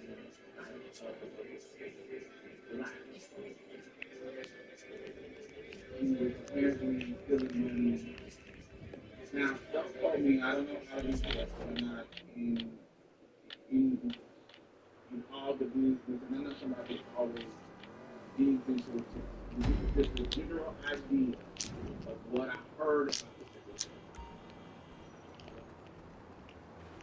The idea is, what people have told me was that she tricks on me. She tricks on pregnancy, tricks on men. I know you like everybody there was a rumor that she was abusive to a trans man. And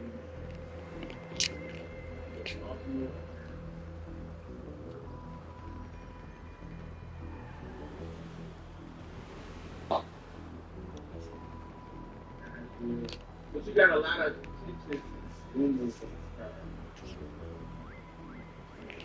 being abusive.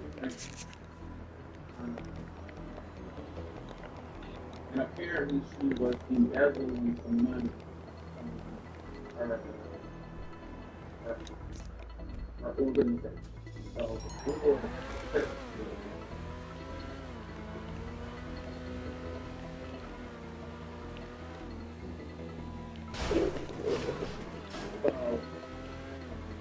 yeah, so I don't, that's just what I heard.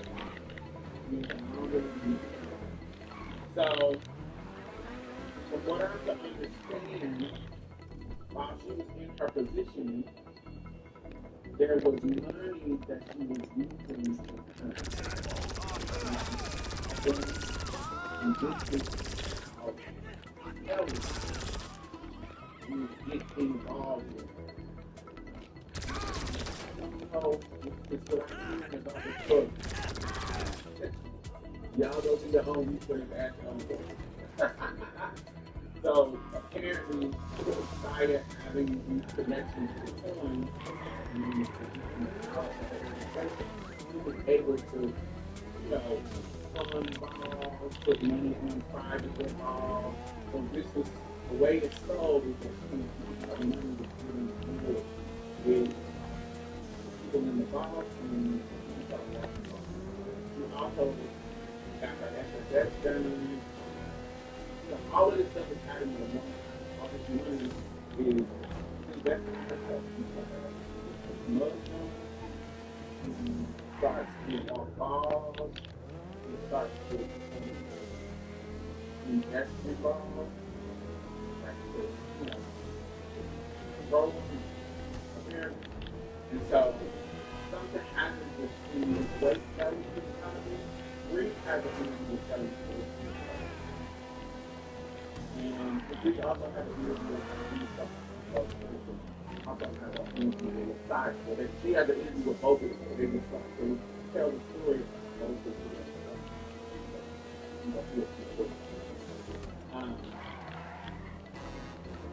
And so apparently Kelly, there was some kind of beef going on. It started to be a clash between a mutual friend. Yeah, briefly pretty cool. We had a clash between mutual friends and still talking. So y'all gotta go because once it starts getting boring, it's just like I really started watching the messy part. So one time, the messy part that was funny is Kelly called, I guess, Messiah's father, her birth father, and told her everything that she had done in her heart. And so Kelly is acting all dramatic actress. Yeah, he died. And it was that level of petty and messiness that she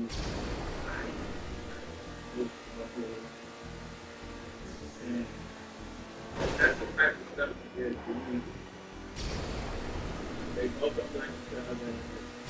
God is with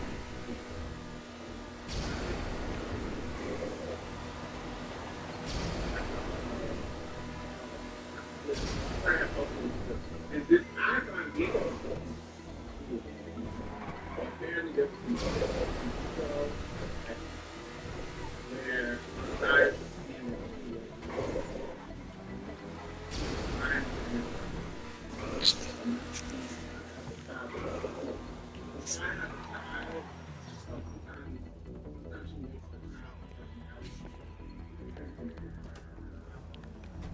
sometimes she makes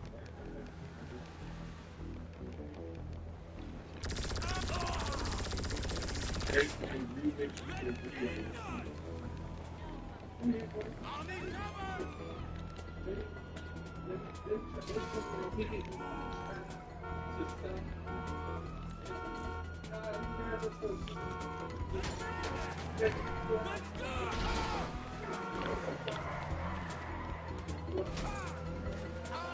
I see it.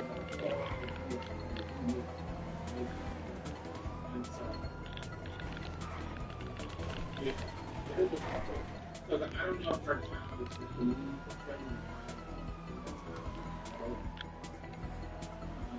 it's just it's very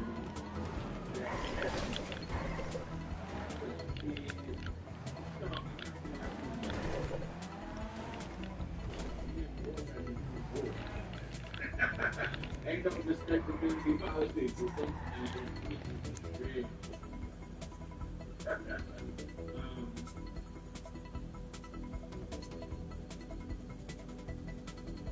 so apparently somebody from the board of the organization that hired Messiah state Kelly some of the correspondence around Messiah being fired. She didn't go to jail. Like Dominique, she didn't go to jail. She's out, and not in.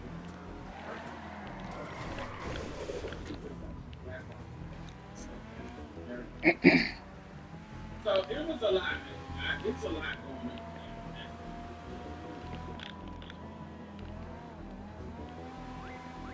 Yeah, I thought it was. It's just an interesting matter.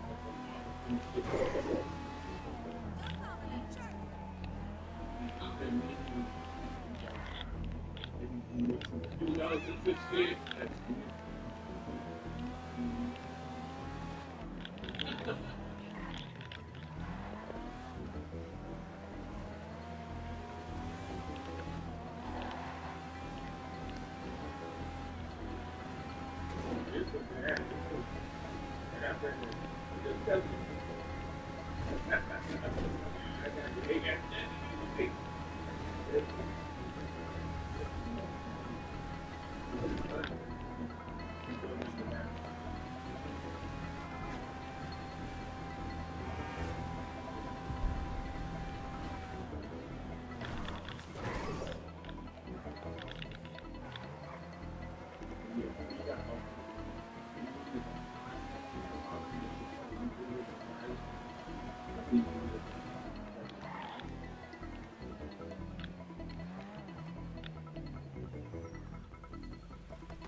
Yes, I think when you start making these lines as arbitrary, there's gonna be some people who doing the same amount of effort as you do, but still good. Yeah. I know. I have a.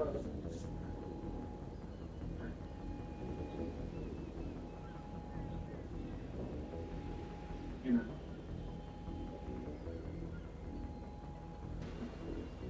So there's a somebody.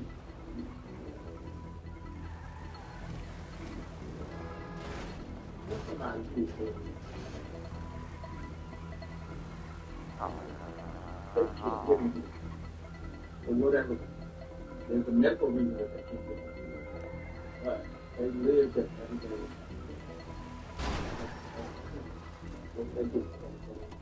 They're older, but they can't get on for the medical reason, and so they go to work every day. And so sometimes when you see them, their level of effort isn't always work really good.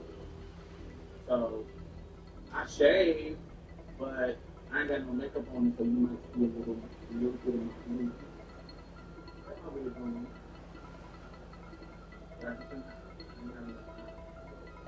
Put makeup on. Whatever happens. I'm barefaced. I shave, but I'm barefaced. You still can see my kind of little shadow. So I got my wig on and this one.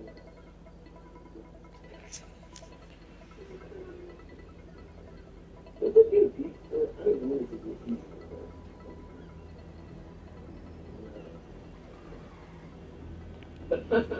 But I like them. They were supposed to get.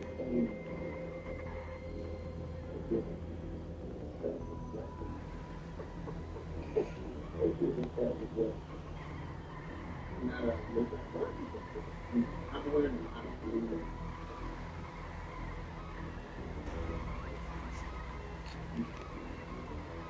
Cool tones, a lot of cool tone colors. Anyway, so she lives her life in town, that she did, but she doesn't afford any type of she doesn't live.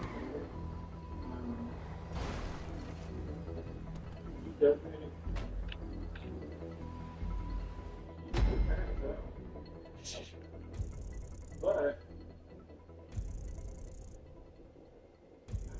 see, I think somebody, if you don't know her, I know this person because I see them all the time. And I know when they have time, the effort and get done. I know, I can tell, oh, she didn't have time today. And so, for me,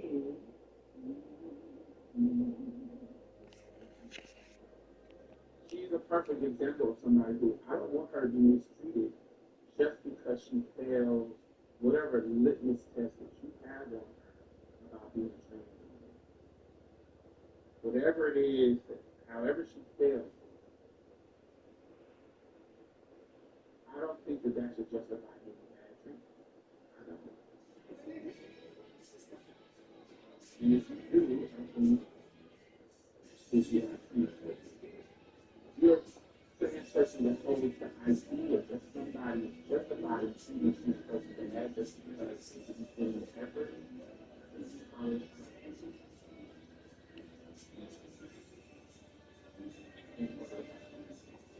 And the thing is, there is an idea that this is reality of the world. You have racism is the reality of the world too. And you let that shit slide. You don't just deal with it. You don't just deal with the realities of the world in the way that you see it.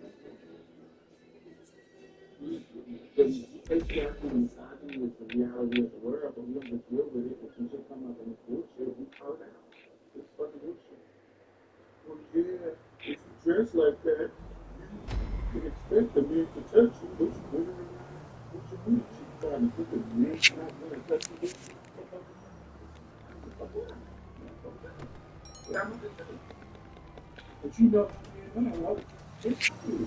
And you're not supposed to touch me. I don't care what I got on. Don't touch it. But that's not what you have to do. That's not you. You need to. That's the world is that you were just going to do me. No.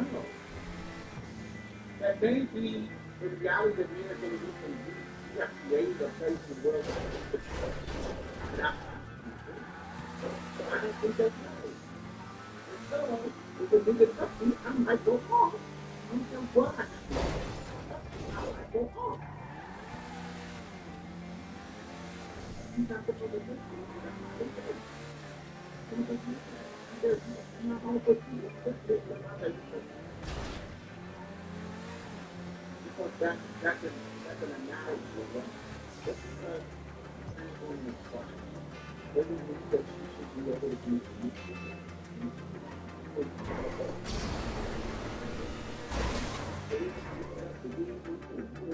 if you ain't living up to the standards of living up to it, that's what they're going to do. Okay. I mean, that should be successful. Why, even if it's a white woman? It's always the white girl to do that. Sure. I don't think that that's a lie. I mean, we see these ridiculous white girls. But I also see that there's white girls too that people will treat bad and think it's justified because of what you're saying. Well, I understand the nuance of the ridiculous white girl.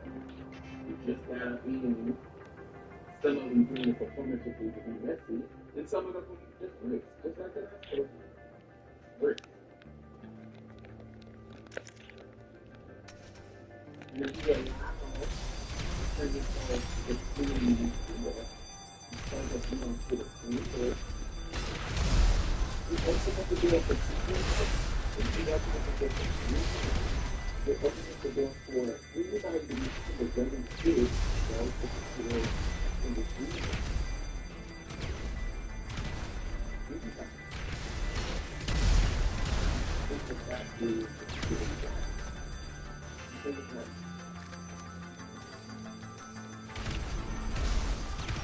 That doesn't mean that I'm going to go here.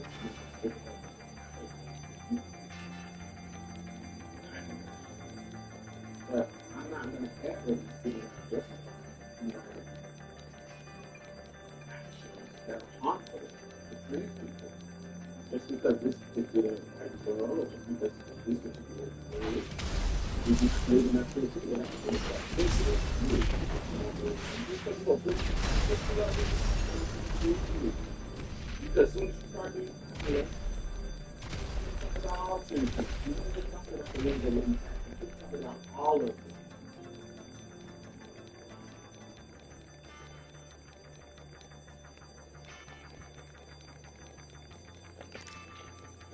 Trans folks aren't just talking about the thing. Trans folks aren't just talking about the fact that trans folks aren't just talking about the ones that live in effort. They're talking about all of it. Right?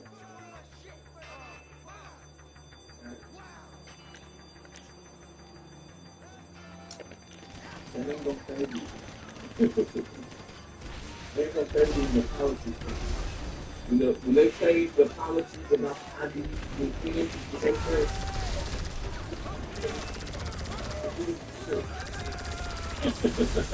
it dominates the ID for just the one all of this is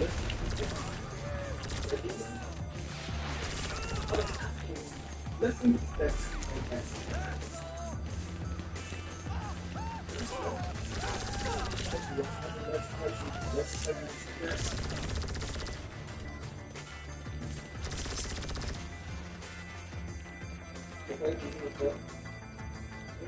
That actually finds you because that's the way most of these words.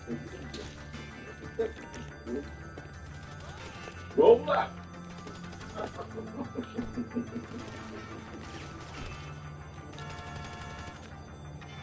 You ain't supposed to be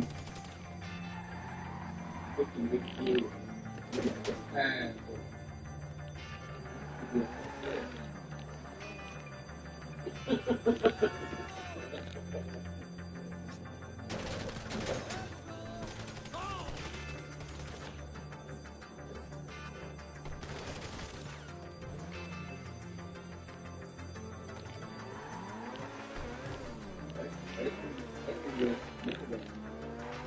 This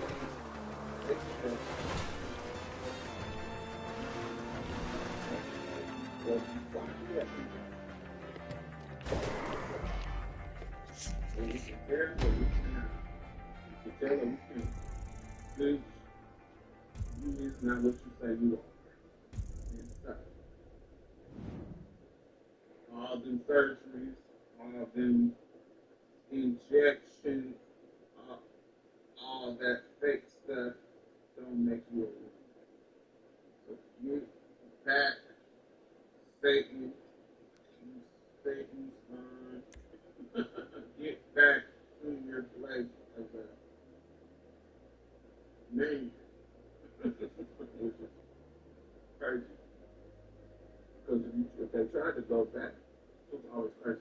Y'all say you a man, you a man. When they try to go back to being a man, y'all don't accept it into the manhood. There's gonna always be a stain on them to be invalidated. As soon as you find out that they used to be trying to be a man, you're gonna be like, oh, you're not real man. Y'all will be fully accepting them back into the fold. Okay, you're a real man now. No.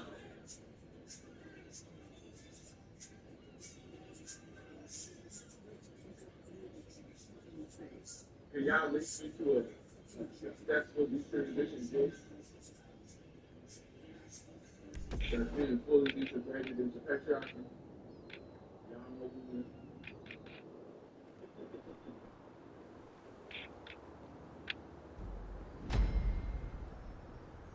You over there and got your titties cut out with scars on your back.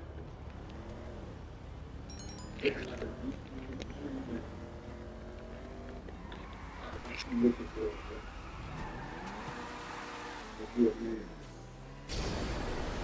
man. They barely regular niggas. That's what I say. You think a woman gonna want to? But this nigga, the woman is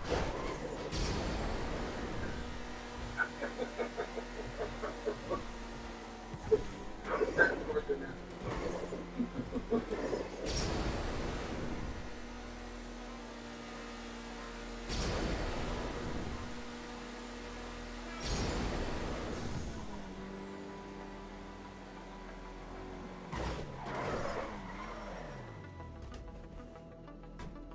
You can't be here! Back up!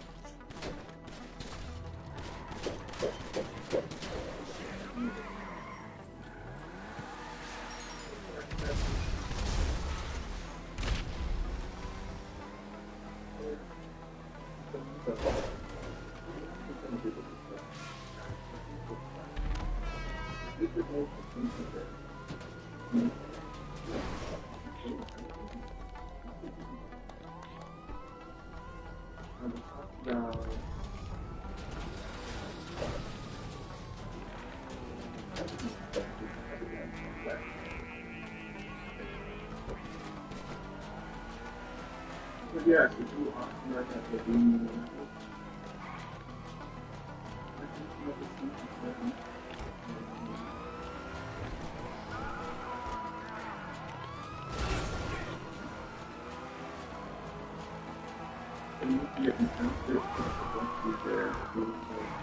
I'm very fast, so I'm going to do this stuff. Every time I tell it, I'm pretty slow.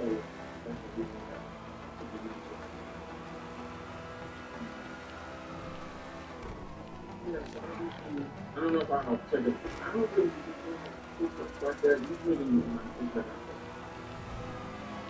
I'm kind of really socially awkward. I'm in a social situation.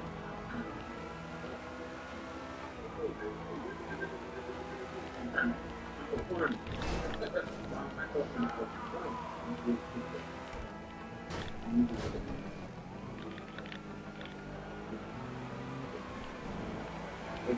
Hopefully,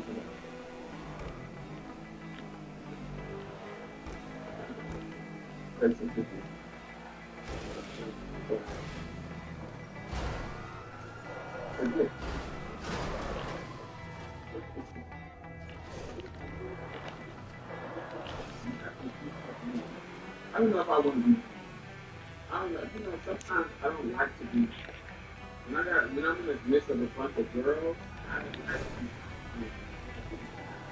I just feel like so little, I see so little, because I know the rest of the building to be out of room and just need to be out of room. You ready? I don't know. I have a couple of but,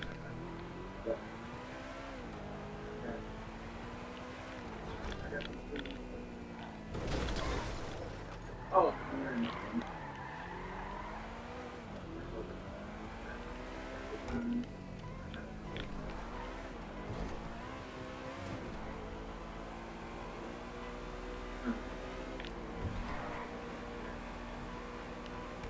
Yeah. Gotta be there for sure. I got this medium. I got this medium there.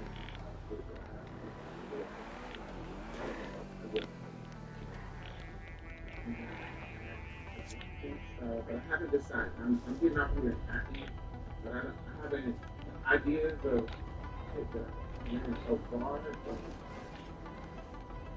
But you know,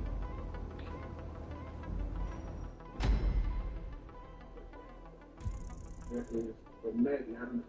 I'm gonna pull some things from the vault and see what you know.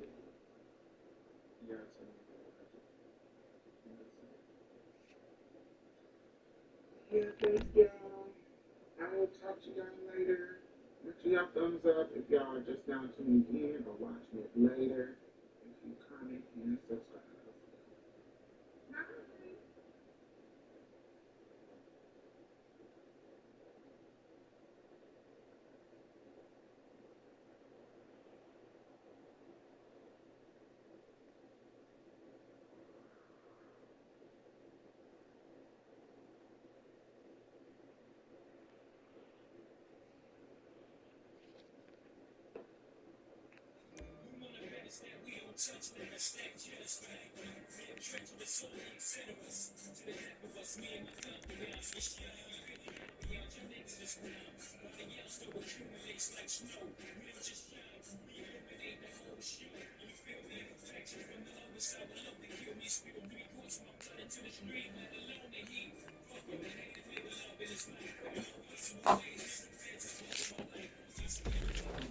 Yeah.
Alright, let's go switch. Okay.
Ammunition Employee of the Month 3 times right here.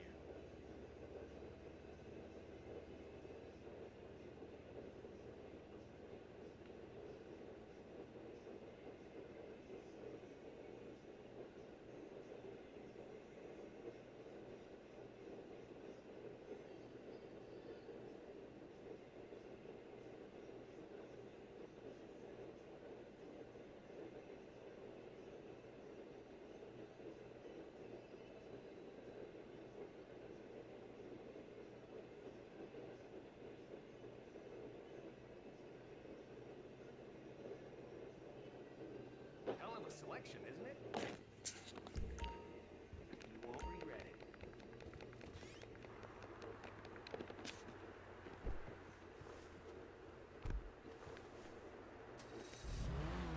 Nice. Nice.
Good morning, Mum.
It's great to have you again. Thanks for having me.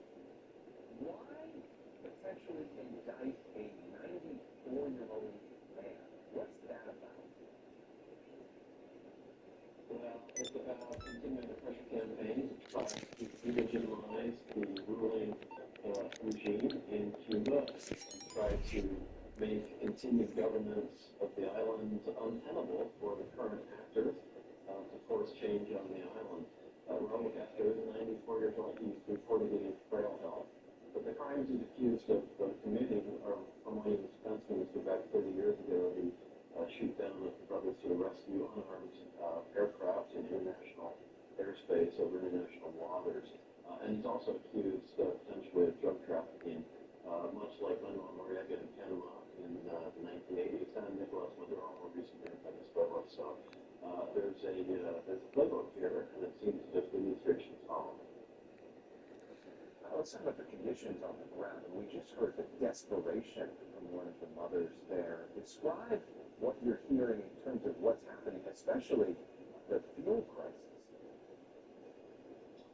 Yeah, really delicate situation. I think that's the right word, and probably worse than any other time in the modern history of Cuba, going back to the revolution in 1959. Even worse, according to reports, than the special period in the early 1990s, at the end of Soviet subsidies and the end of the Cold War.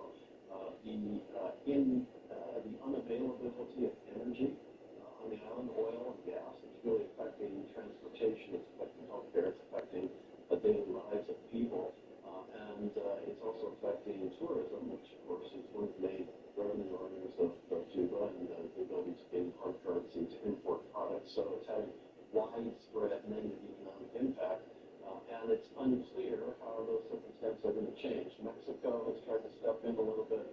Russia has sent some oil tankers. One came through in March. But for the most part, energy really has been embargoed from the island, and that's a direct result of the takedown of Nicolas Maduro in Venezuela in January, which was Cuba's main supplier, almost only supplier of oil. With that lifetime gone, they don't have anything left. And so you have this remarkable moment this week where the CIA director, of all people, goes to Cuba publicly. Usually the CIA does most of the stuff behind the scenes, is in pictures in Havana, meeting with their intelligence chiefs. President Trump says it's time for Cuba to make a deal. What do you make of the fact that the CIA director was the person who went? And what would that potential deal look like? I mean, it's not unprecedented. CIA directors have gone to Cuba before, but what's unprecedented is the fact that it is so public, just as you indicated.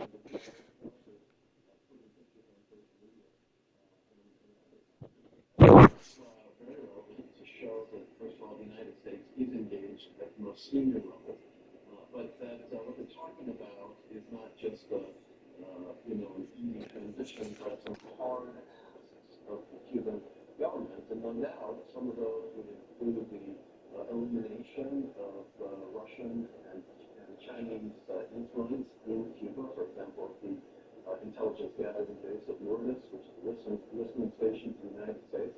It would probably also try to resolve the whole healthcare issue that was targeted at CIA agents in Havana, but going back a number of years ago, it still remains unresolved. Trying to open the case file there and see what really happened and who's to blame for that, and any number of things as well. But to have the CIA director there, clearly the asks are on the security and intelligence side.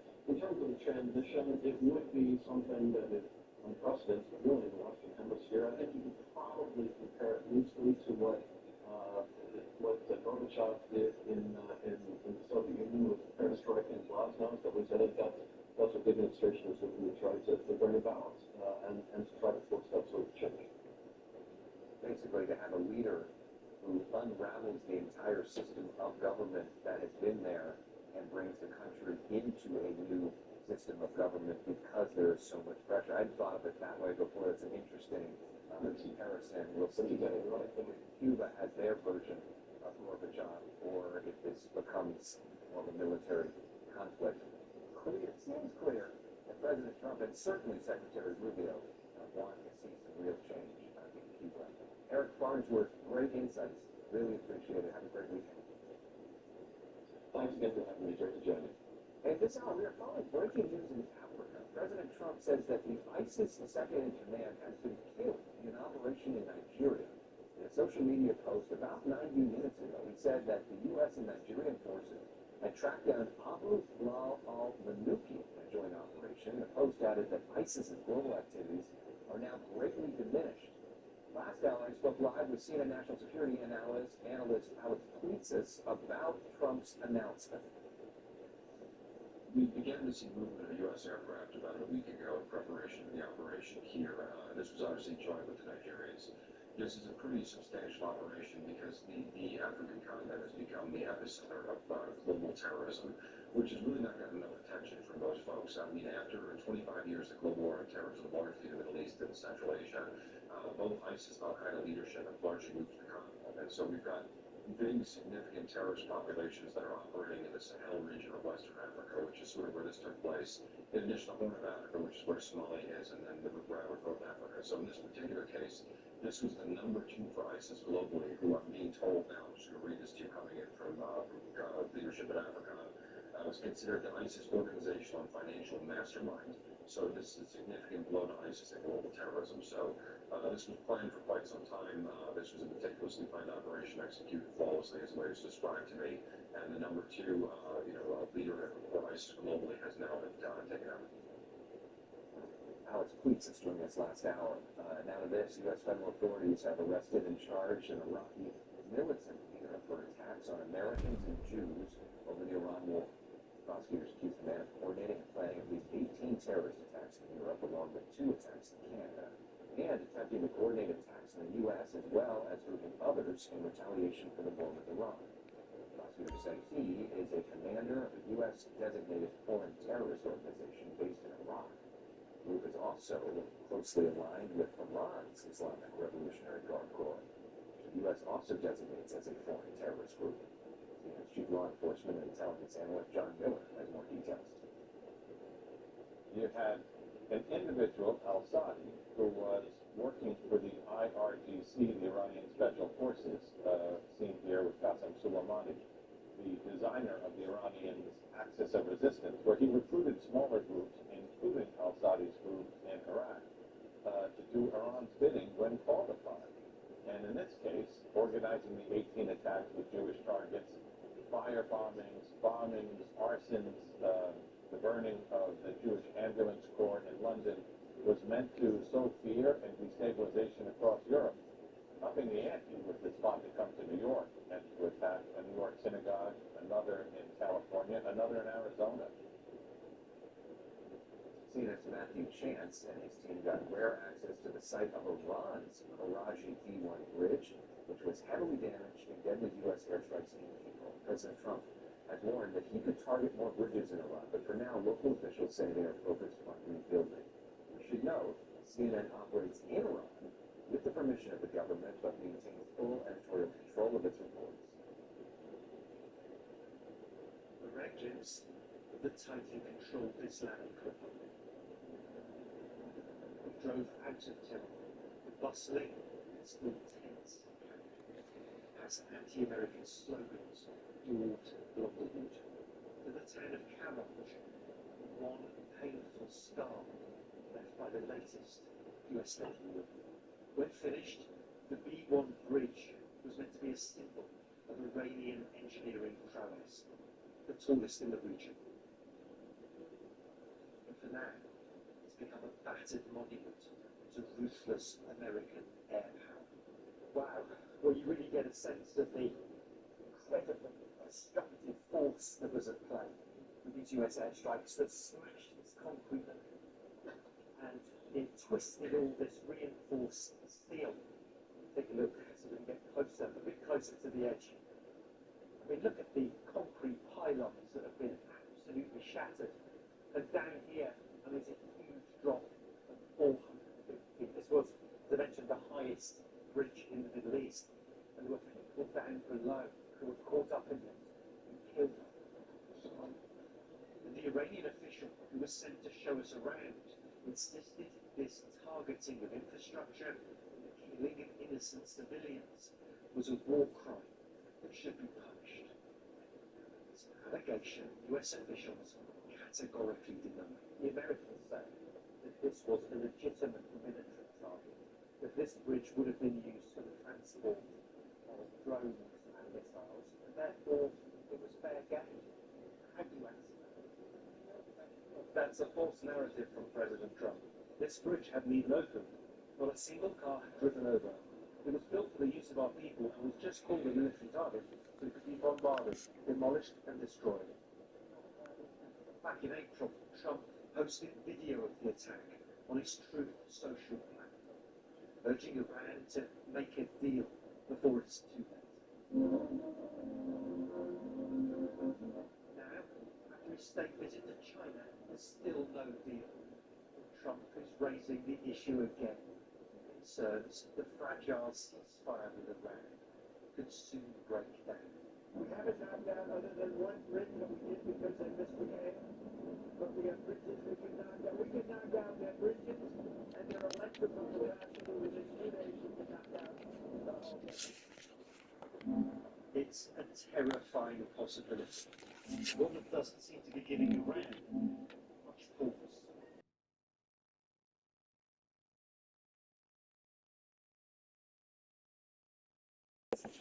The Americans can strike again in the near future. Why now? We're not thinking about that. Our focus is on the reconstruction of our bridge.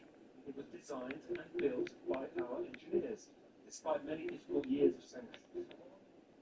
And amidst growing tensions with the US, Iranian officials, the Islamic Republic, rising. Thanks to Matthew Chance reporting. Coming up in a survey by Republicans and Democrats agree at least one thing. Many do not want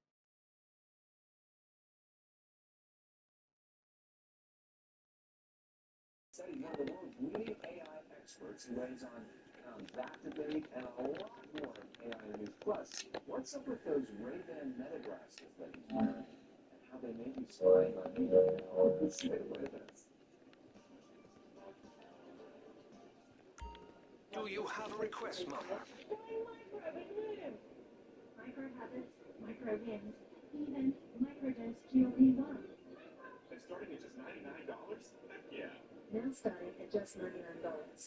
What would you pay for an iPad Pro? I only paid $42 on DealDash. DealDash.com. Online auction since 2009. This PlayStation 5 sold for only 50 cents. And this smart charcoal grill sold for Right away, Mum. And this Nintendo Switch sold for less than $20. Deals like these and many more happen in the thousands of daily auctions on DealDash.com. All auctions start at $0. And remember, everything must go. I got this KitchenAid stand mixer for $56. I got this barbecue smoker for $26. And you get a 90-day money-back guarantee with your first purchase.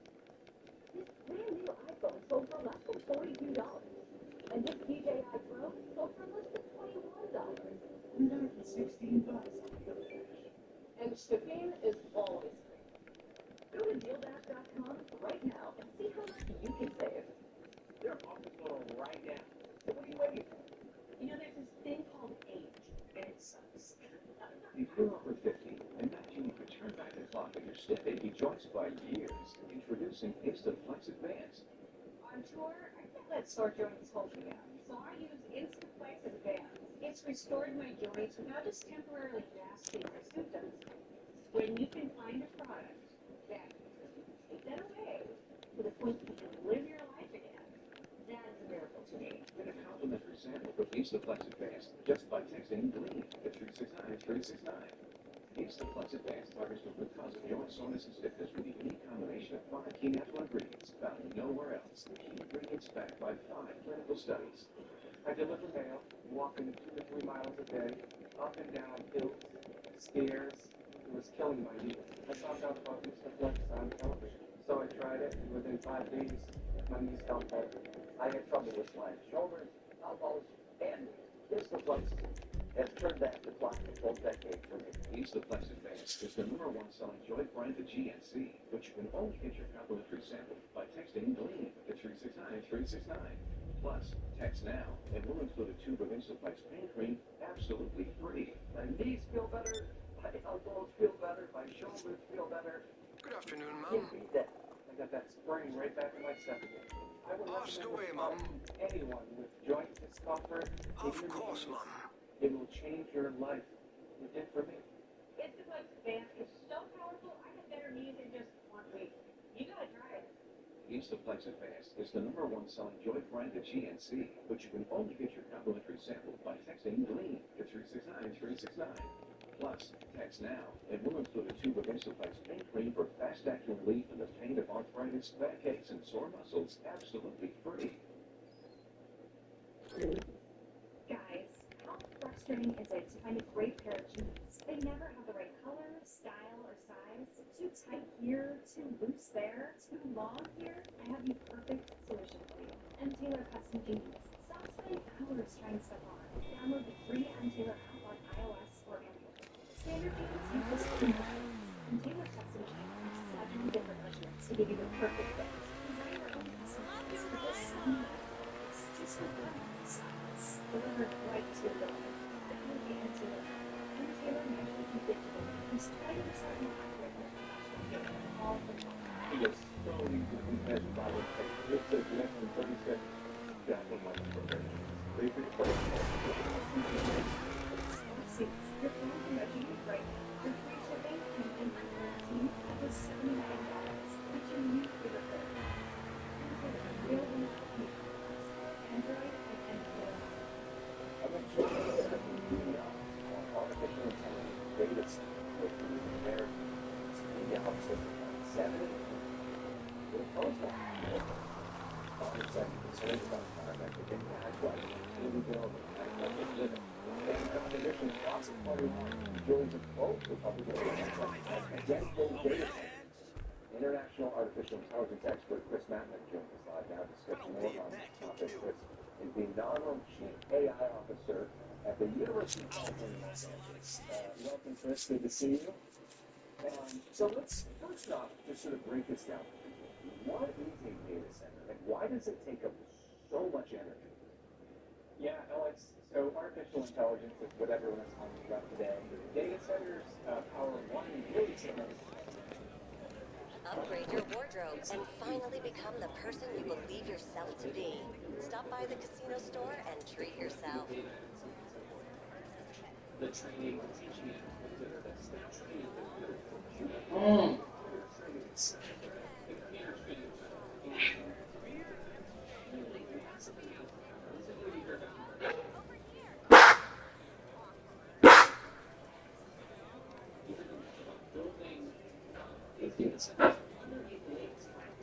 they use so much energy and power and so forth. And this is a unique thing.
There's not enough coverage going.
of bitch.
only man.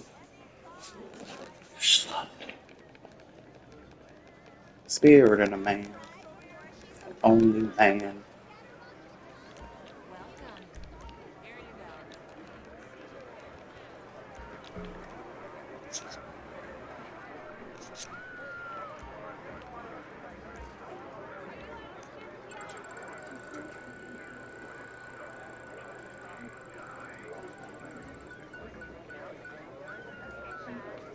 go. Girl, what a bitch. Oh, they're getting it back.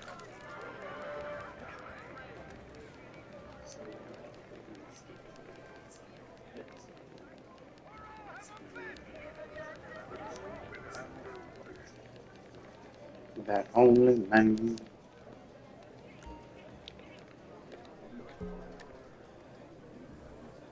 Hello. Welcome.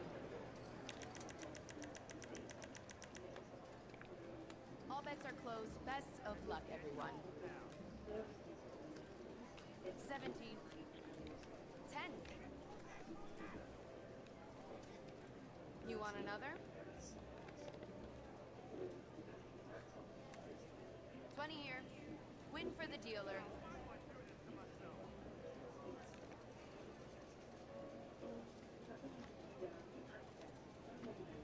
Please place your bets. Bets are done. Let us begin. Got an 8. 10. One more card. 10. We've got a 15. Dealer wins. Alright, well, fuck you. Always turns around.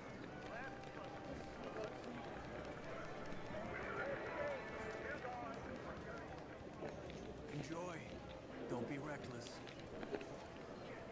Alright, I'm going to be Ed. Y'all have a great night, and I will see y'all tomorrow.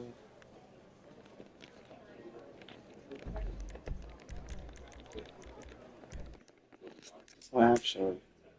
Essentially, there's a human being present to make sure you're the right student. Entertainment news. All right, so the big news of this is there's a lot of disrespect. I literally don't give a fuck about Drake or anything he has going on.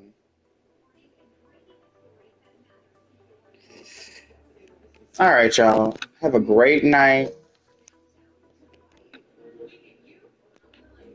I will see y'all tomorrow. Well, it is tomorrow, actually. I will see y'all later today. Have a good Saturday. Whatever you plan on doing. Have fun. Be safe.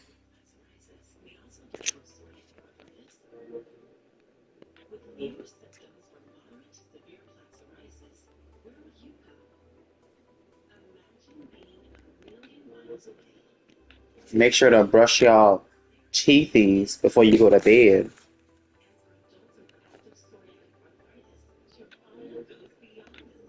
I'm gonna see y'all later. Good night.